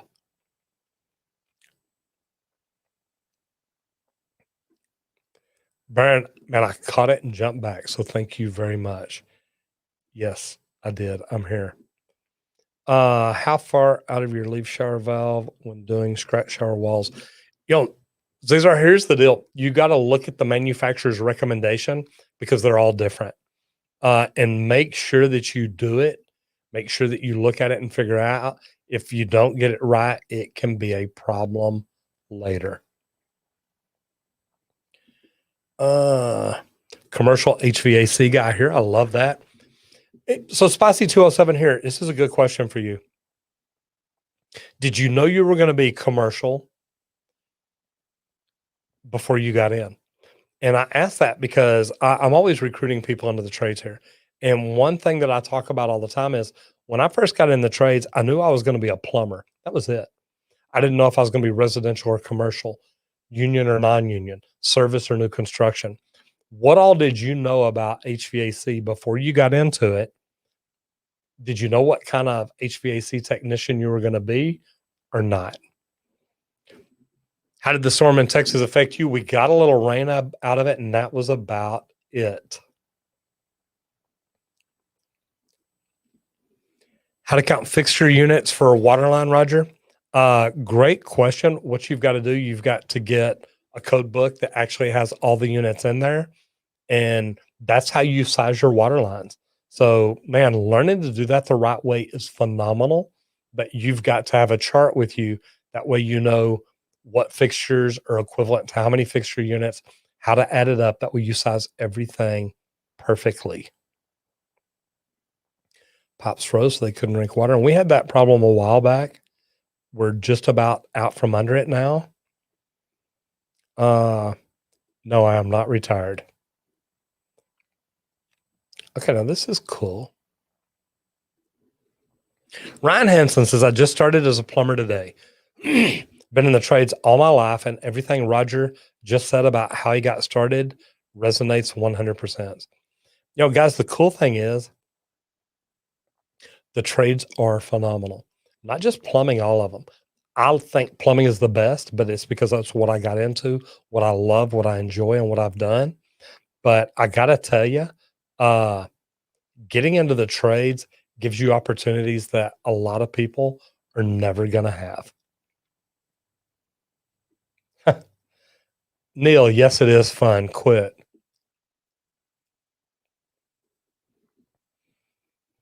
Gripolo says, love you, Roger. Thank you very much. Love all y'all, man. I do. I love what we get to do here. Installing PEX right now. Got into the trades because of you. That is fantastic. Great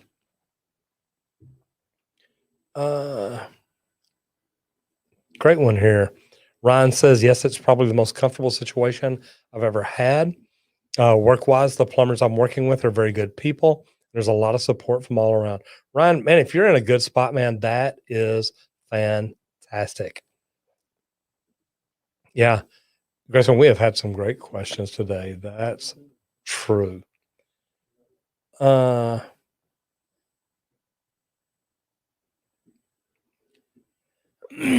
me see. I've got a few more questions on the forum. I thought I'd run over here and see what all's going on. Workplace and union politics, man, that's what it's all about. If you're in the union. Struggles. Yeah. Apprenticing for a year with a $400 a week pay, and that's only $10 an hour. I promise you, you could probably do a whole lot better. What do apprentices make where y'all are located? I know apprentices here in Dallas right now are starting out at about $15 an hour, which is $30,000 a year, which is $600 a week. So, you know, 400 a week, that's $10 an hour. We start people out at 15, but I doubt that. I don't know that I've ever seen anybody stay at that for a whole year. What are first year apprentices making where y'all are at? Best friend's a plumber. A few weeks ago, went to call for a clogged shower. My best friend is a plumber. Told me a story that happened a few days ago. He went to a call for a clogged shower. He got there, and all it was the drain closed. I've done that for a good friend of mine. Girl had moved into a house, says, Roger, I need some help.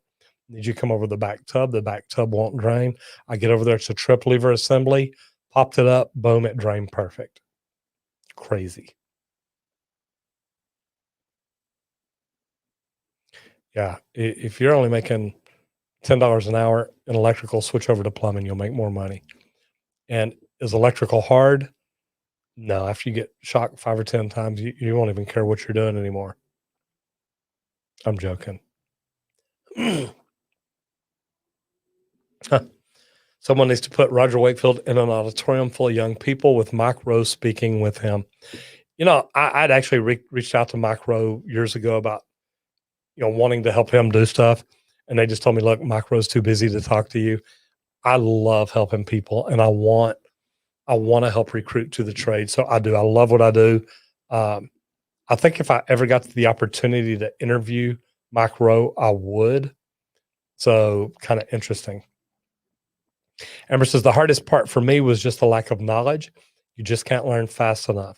A lot of extra time studying helps. Everyone, please share. I'm super interested. Amber, that is fantastic. Thank you. Best turd chaser on YouTube by far. And I do. I love that. I'm a turd herder. Another good one. Can I get in the trades late in life, like when I'm 30 to 40? At 30 to 40, it's not late in life. You're still early, so you're good. Here's a good one, too. What brand is your preference for a multi-tool or impact? I need power tools for my new plumbing job.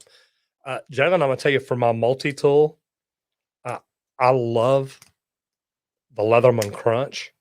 And, man, I have got this thing with me almost all the time. The only time I don't is if I leave it on my desk or something. But I got to tell you, this is my favorite multi-tool. Now, for a handheld multi-tool, Man, Lennox, Milwaukee, Klein, there's so many different ones that are really, really good.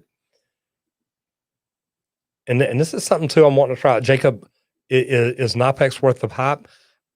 I'd love to find out. I'm wanting to get some of them and play with it and see. Ryan Hansen is 36, just started plumbing, best choice of my life. Tell me that after about 5 years, after you're making over 100 grand a year and you're loving it, then I'll really want to hear it. Jump back over into the forum for just a few minutes before we get out of here. Lewis Beersley says, my new washer from Maytag is draining black water from the drain. I checked the water and found nothing. Checked the heater and found nothing.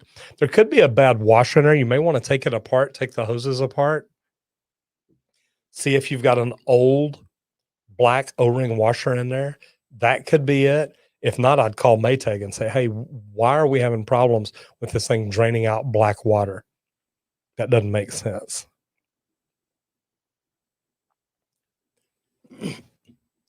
Next, I've got Dawson. Dawson says, just want to thank you for getting me into the trade. No, Dawson, thank you. Look, I recruit into the trades because I think this is a great career opportunity for so many people. If you want to get a job where you can make 100 grand or more a year, best way to do it. And you don't have to go to college. You literally come in here, you start working, you start learning, you start growing, and you start making money. And there's a lot of companies that the more you want to work, the more money you can make. So Dawson, really, thank you, because number one, I love when people tell me, hey, you're the reason I got into the trades. Number two, the opportunities are phenomenal. You can literally start in the trades today and you can end up in an office in a suit and tie, if that's what you want to do. As you can tell, that's not my preference. Even when I was director of operations, I mean, I wore slacks and a nice shirt. Unfortunately, I did have to tuck it in all the time. Now, I mean, I know y'all can't see it, and these are just long tail shirts. I wear them out all the time. The cool thing about it is in the trades, you can do what you want. My son sits in front of a computer most of the day. He goes out and walks jobs sometimes for estimates. He's an estimator for one of the largest mechanical contractors in Dallas. He loves what he does. I have a friend that's a detailer that does AutoCAD, that does VR, and he can literally make it look like you're walking into a job with VR goggles on and you see everything.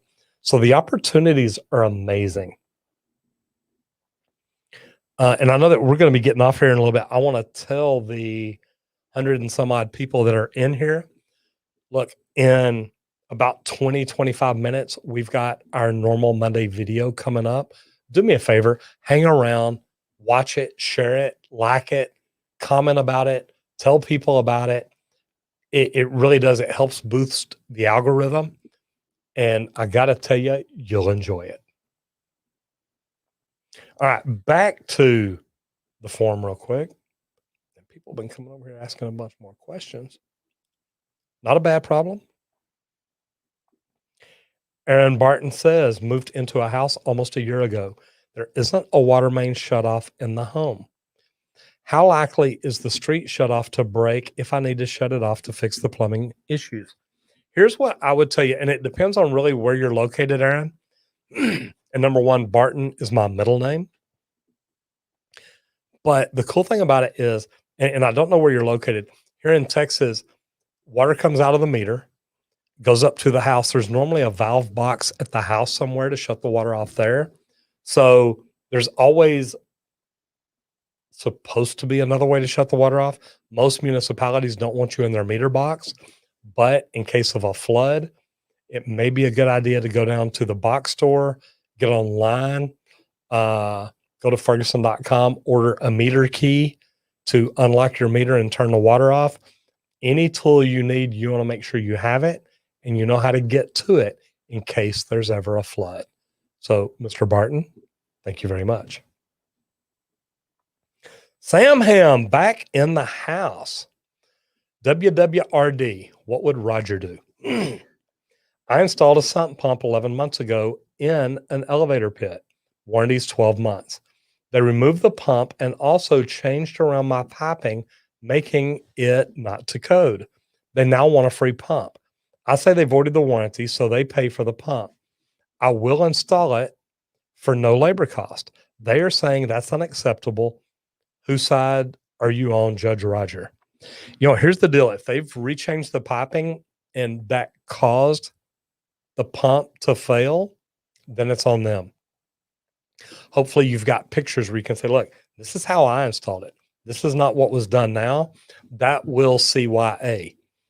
At the end of the day, is the pump under warranty by the manufacturer? If you can get it free, you might do that. I don't always think that that's a great idea if it was installed wrong. So you may tell them, hey, look, guys, look, I'm just calling you. I've got a great reputation with Bradford White. But if I see that somebody installed something wrong, I don't just call Bradford White and say, hey, I got a problem here. Y'all need to fix it. It's like, hey, look, I'm going to let y'all know I see this and it's not good, but it is what it is. What do y'all want to do? And I'll leave it up to them. So that could be a great way to do it. So, Sam Ham, I hope that helps you. But I'm kind of like you. I say, yeah, you changed it. It's not under warranty. Philip Banks again says, so as an apprentice plumber, the first they train us on is drain cleaning and basic plumbing so we can earn while we learn. So 4 days a week, we ride with a master plumber or journeyman. 2 nights a week, we attend class. I love that. I'm all about training your apprentices to do things right. Matthew says, do you find plumbing hard? It's really funny, Matthew, because plumbing is one thing I don't find hard.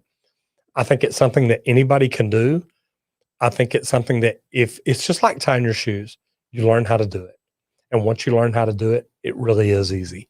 So no, I love it. I think it's great. Joseph Patterson, have you ever thought about being anything other than a plumber? Joseph, it's really funny because we were talking about it a while ago. I am putting together coaching and consulting so I can teach and help people how to get into the trades and be the best apprentice they can be, how to grow and be the best tradesman they can be, how to open their own company and do things right, and as plumbing company or residential trades company owners, how to use social media to grow, because that has saved us so much money using social media instead of just pay-per-click ads. So yeah, that's what I've been thinking about.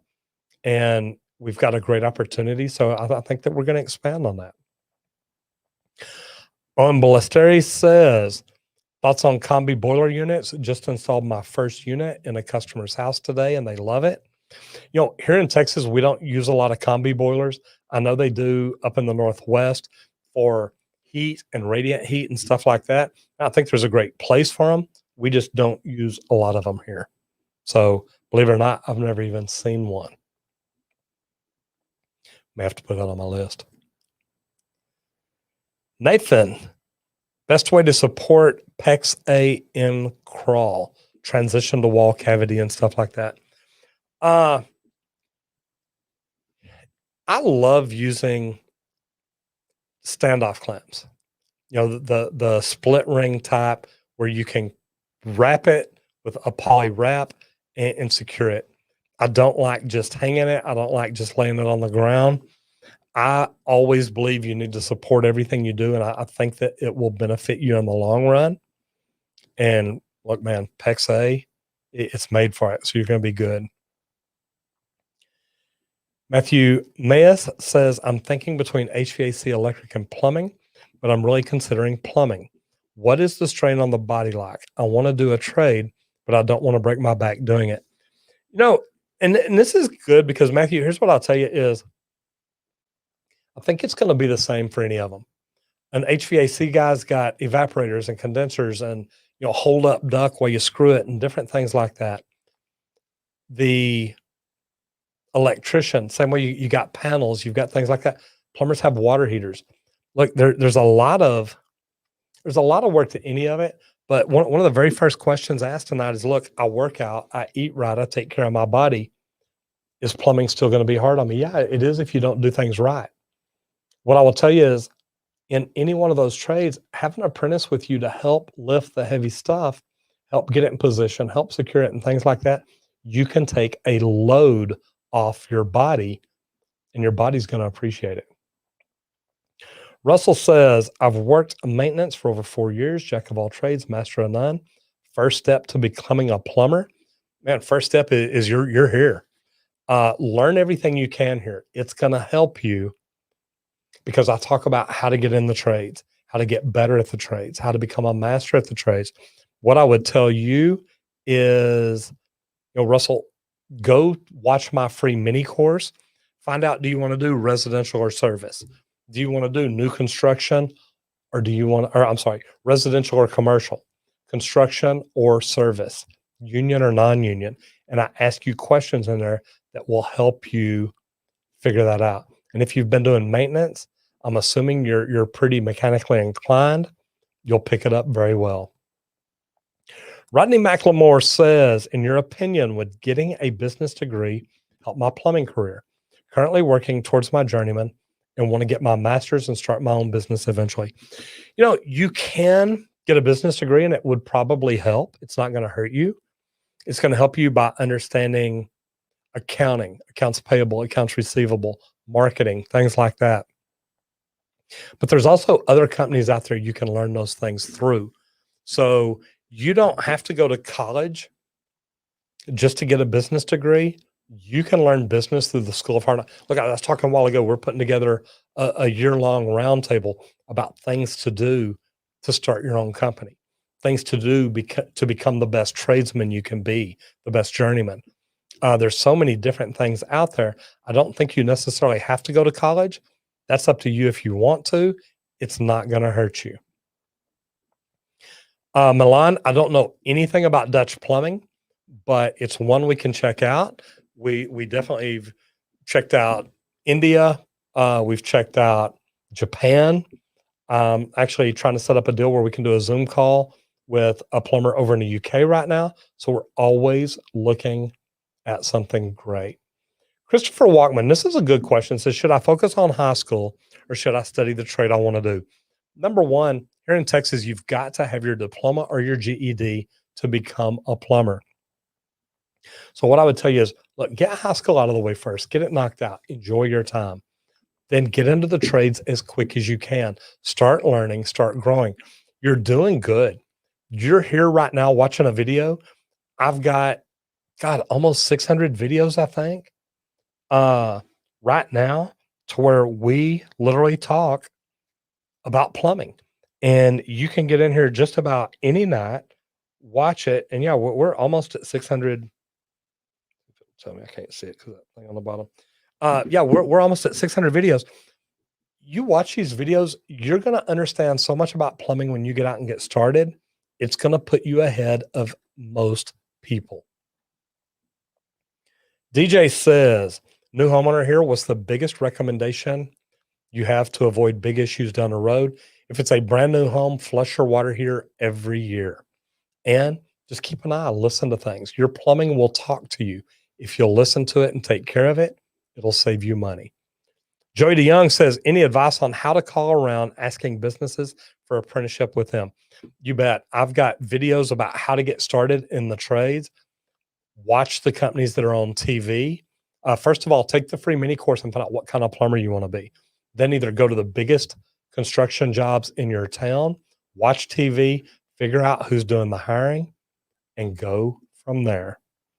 Last question tonight. Milan says, I'm a Dutch plumber, just about 17 years old, but I could help give some insights on how we do it over here.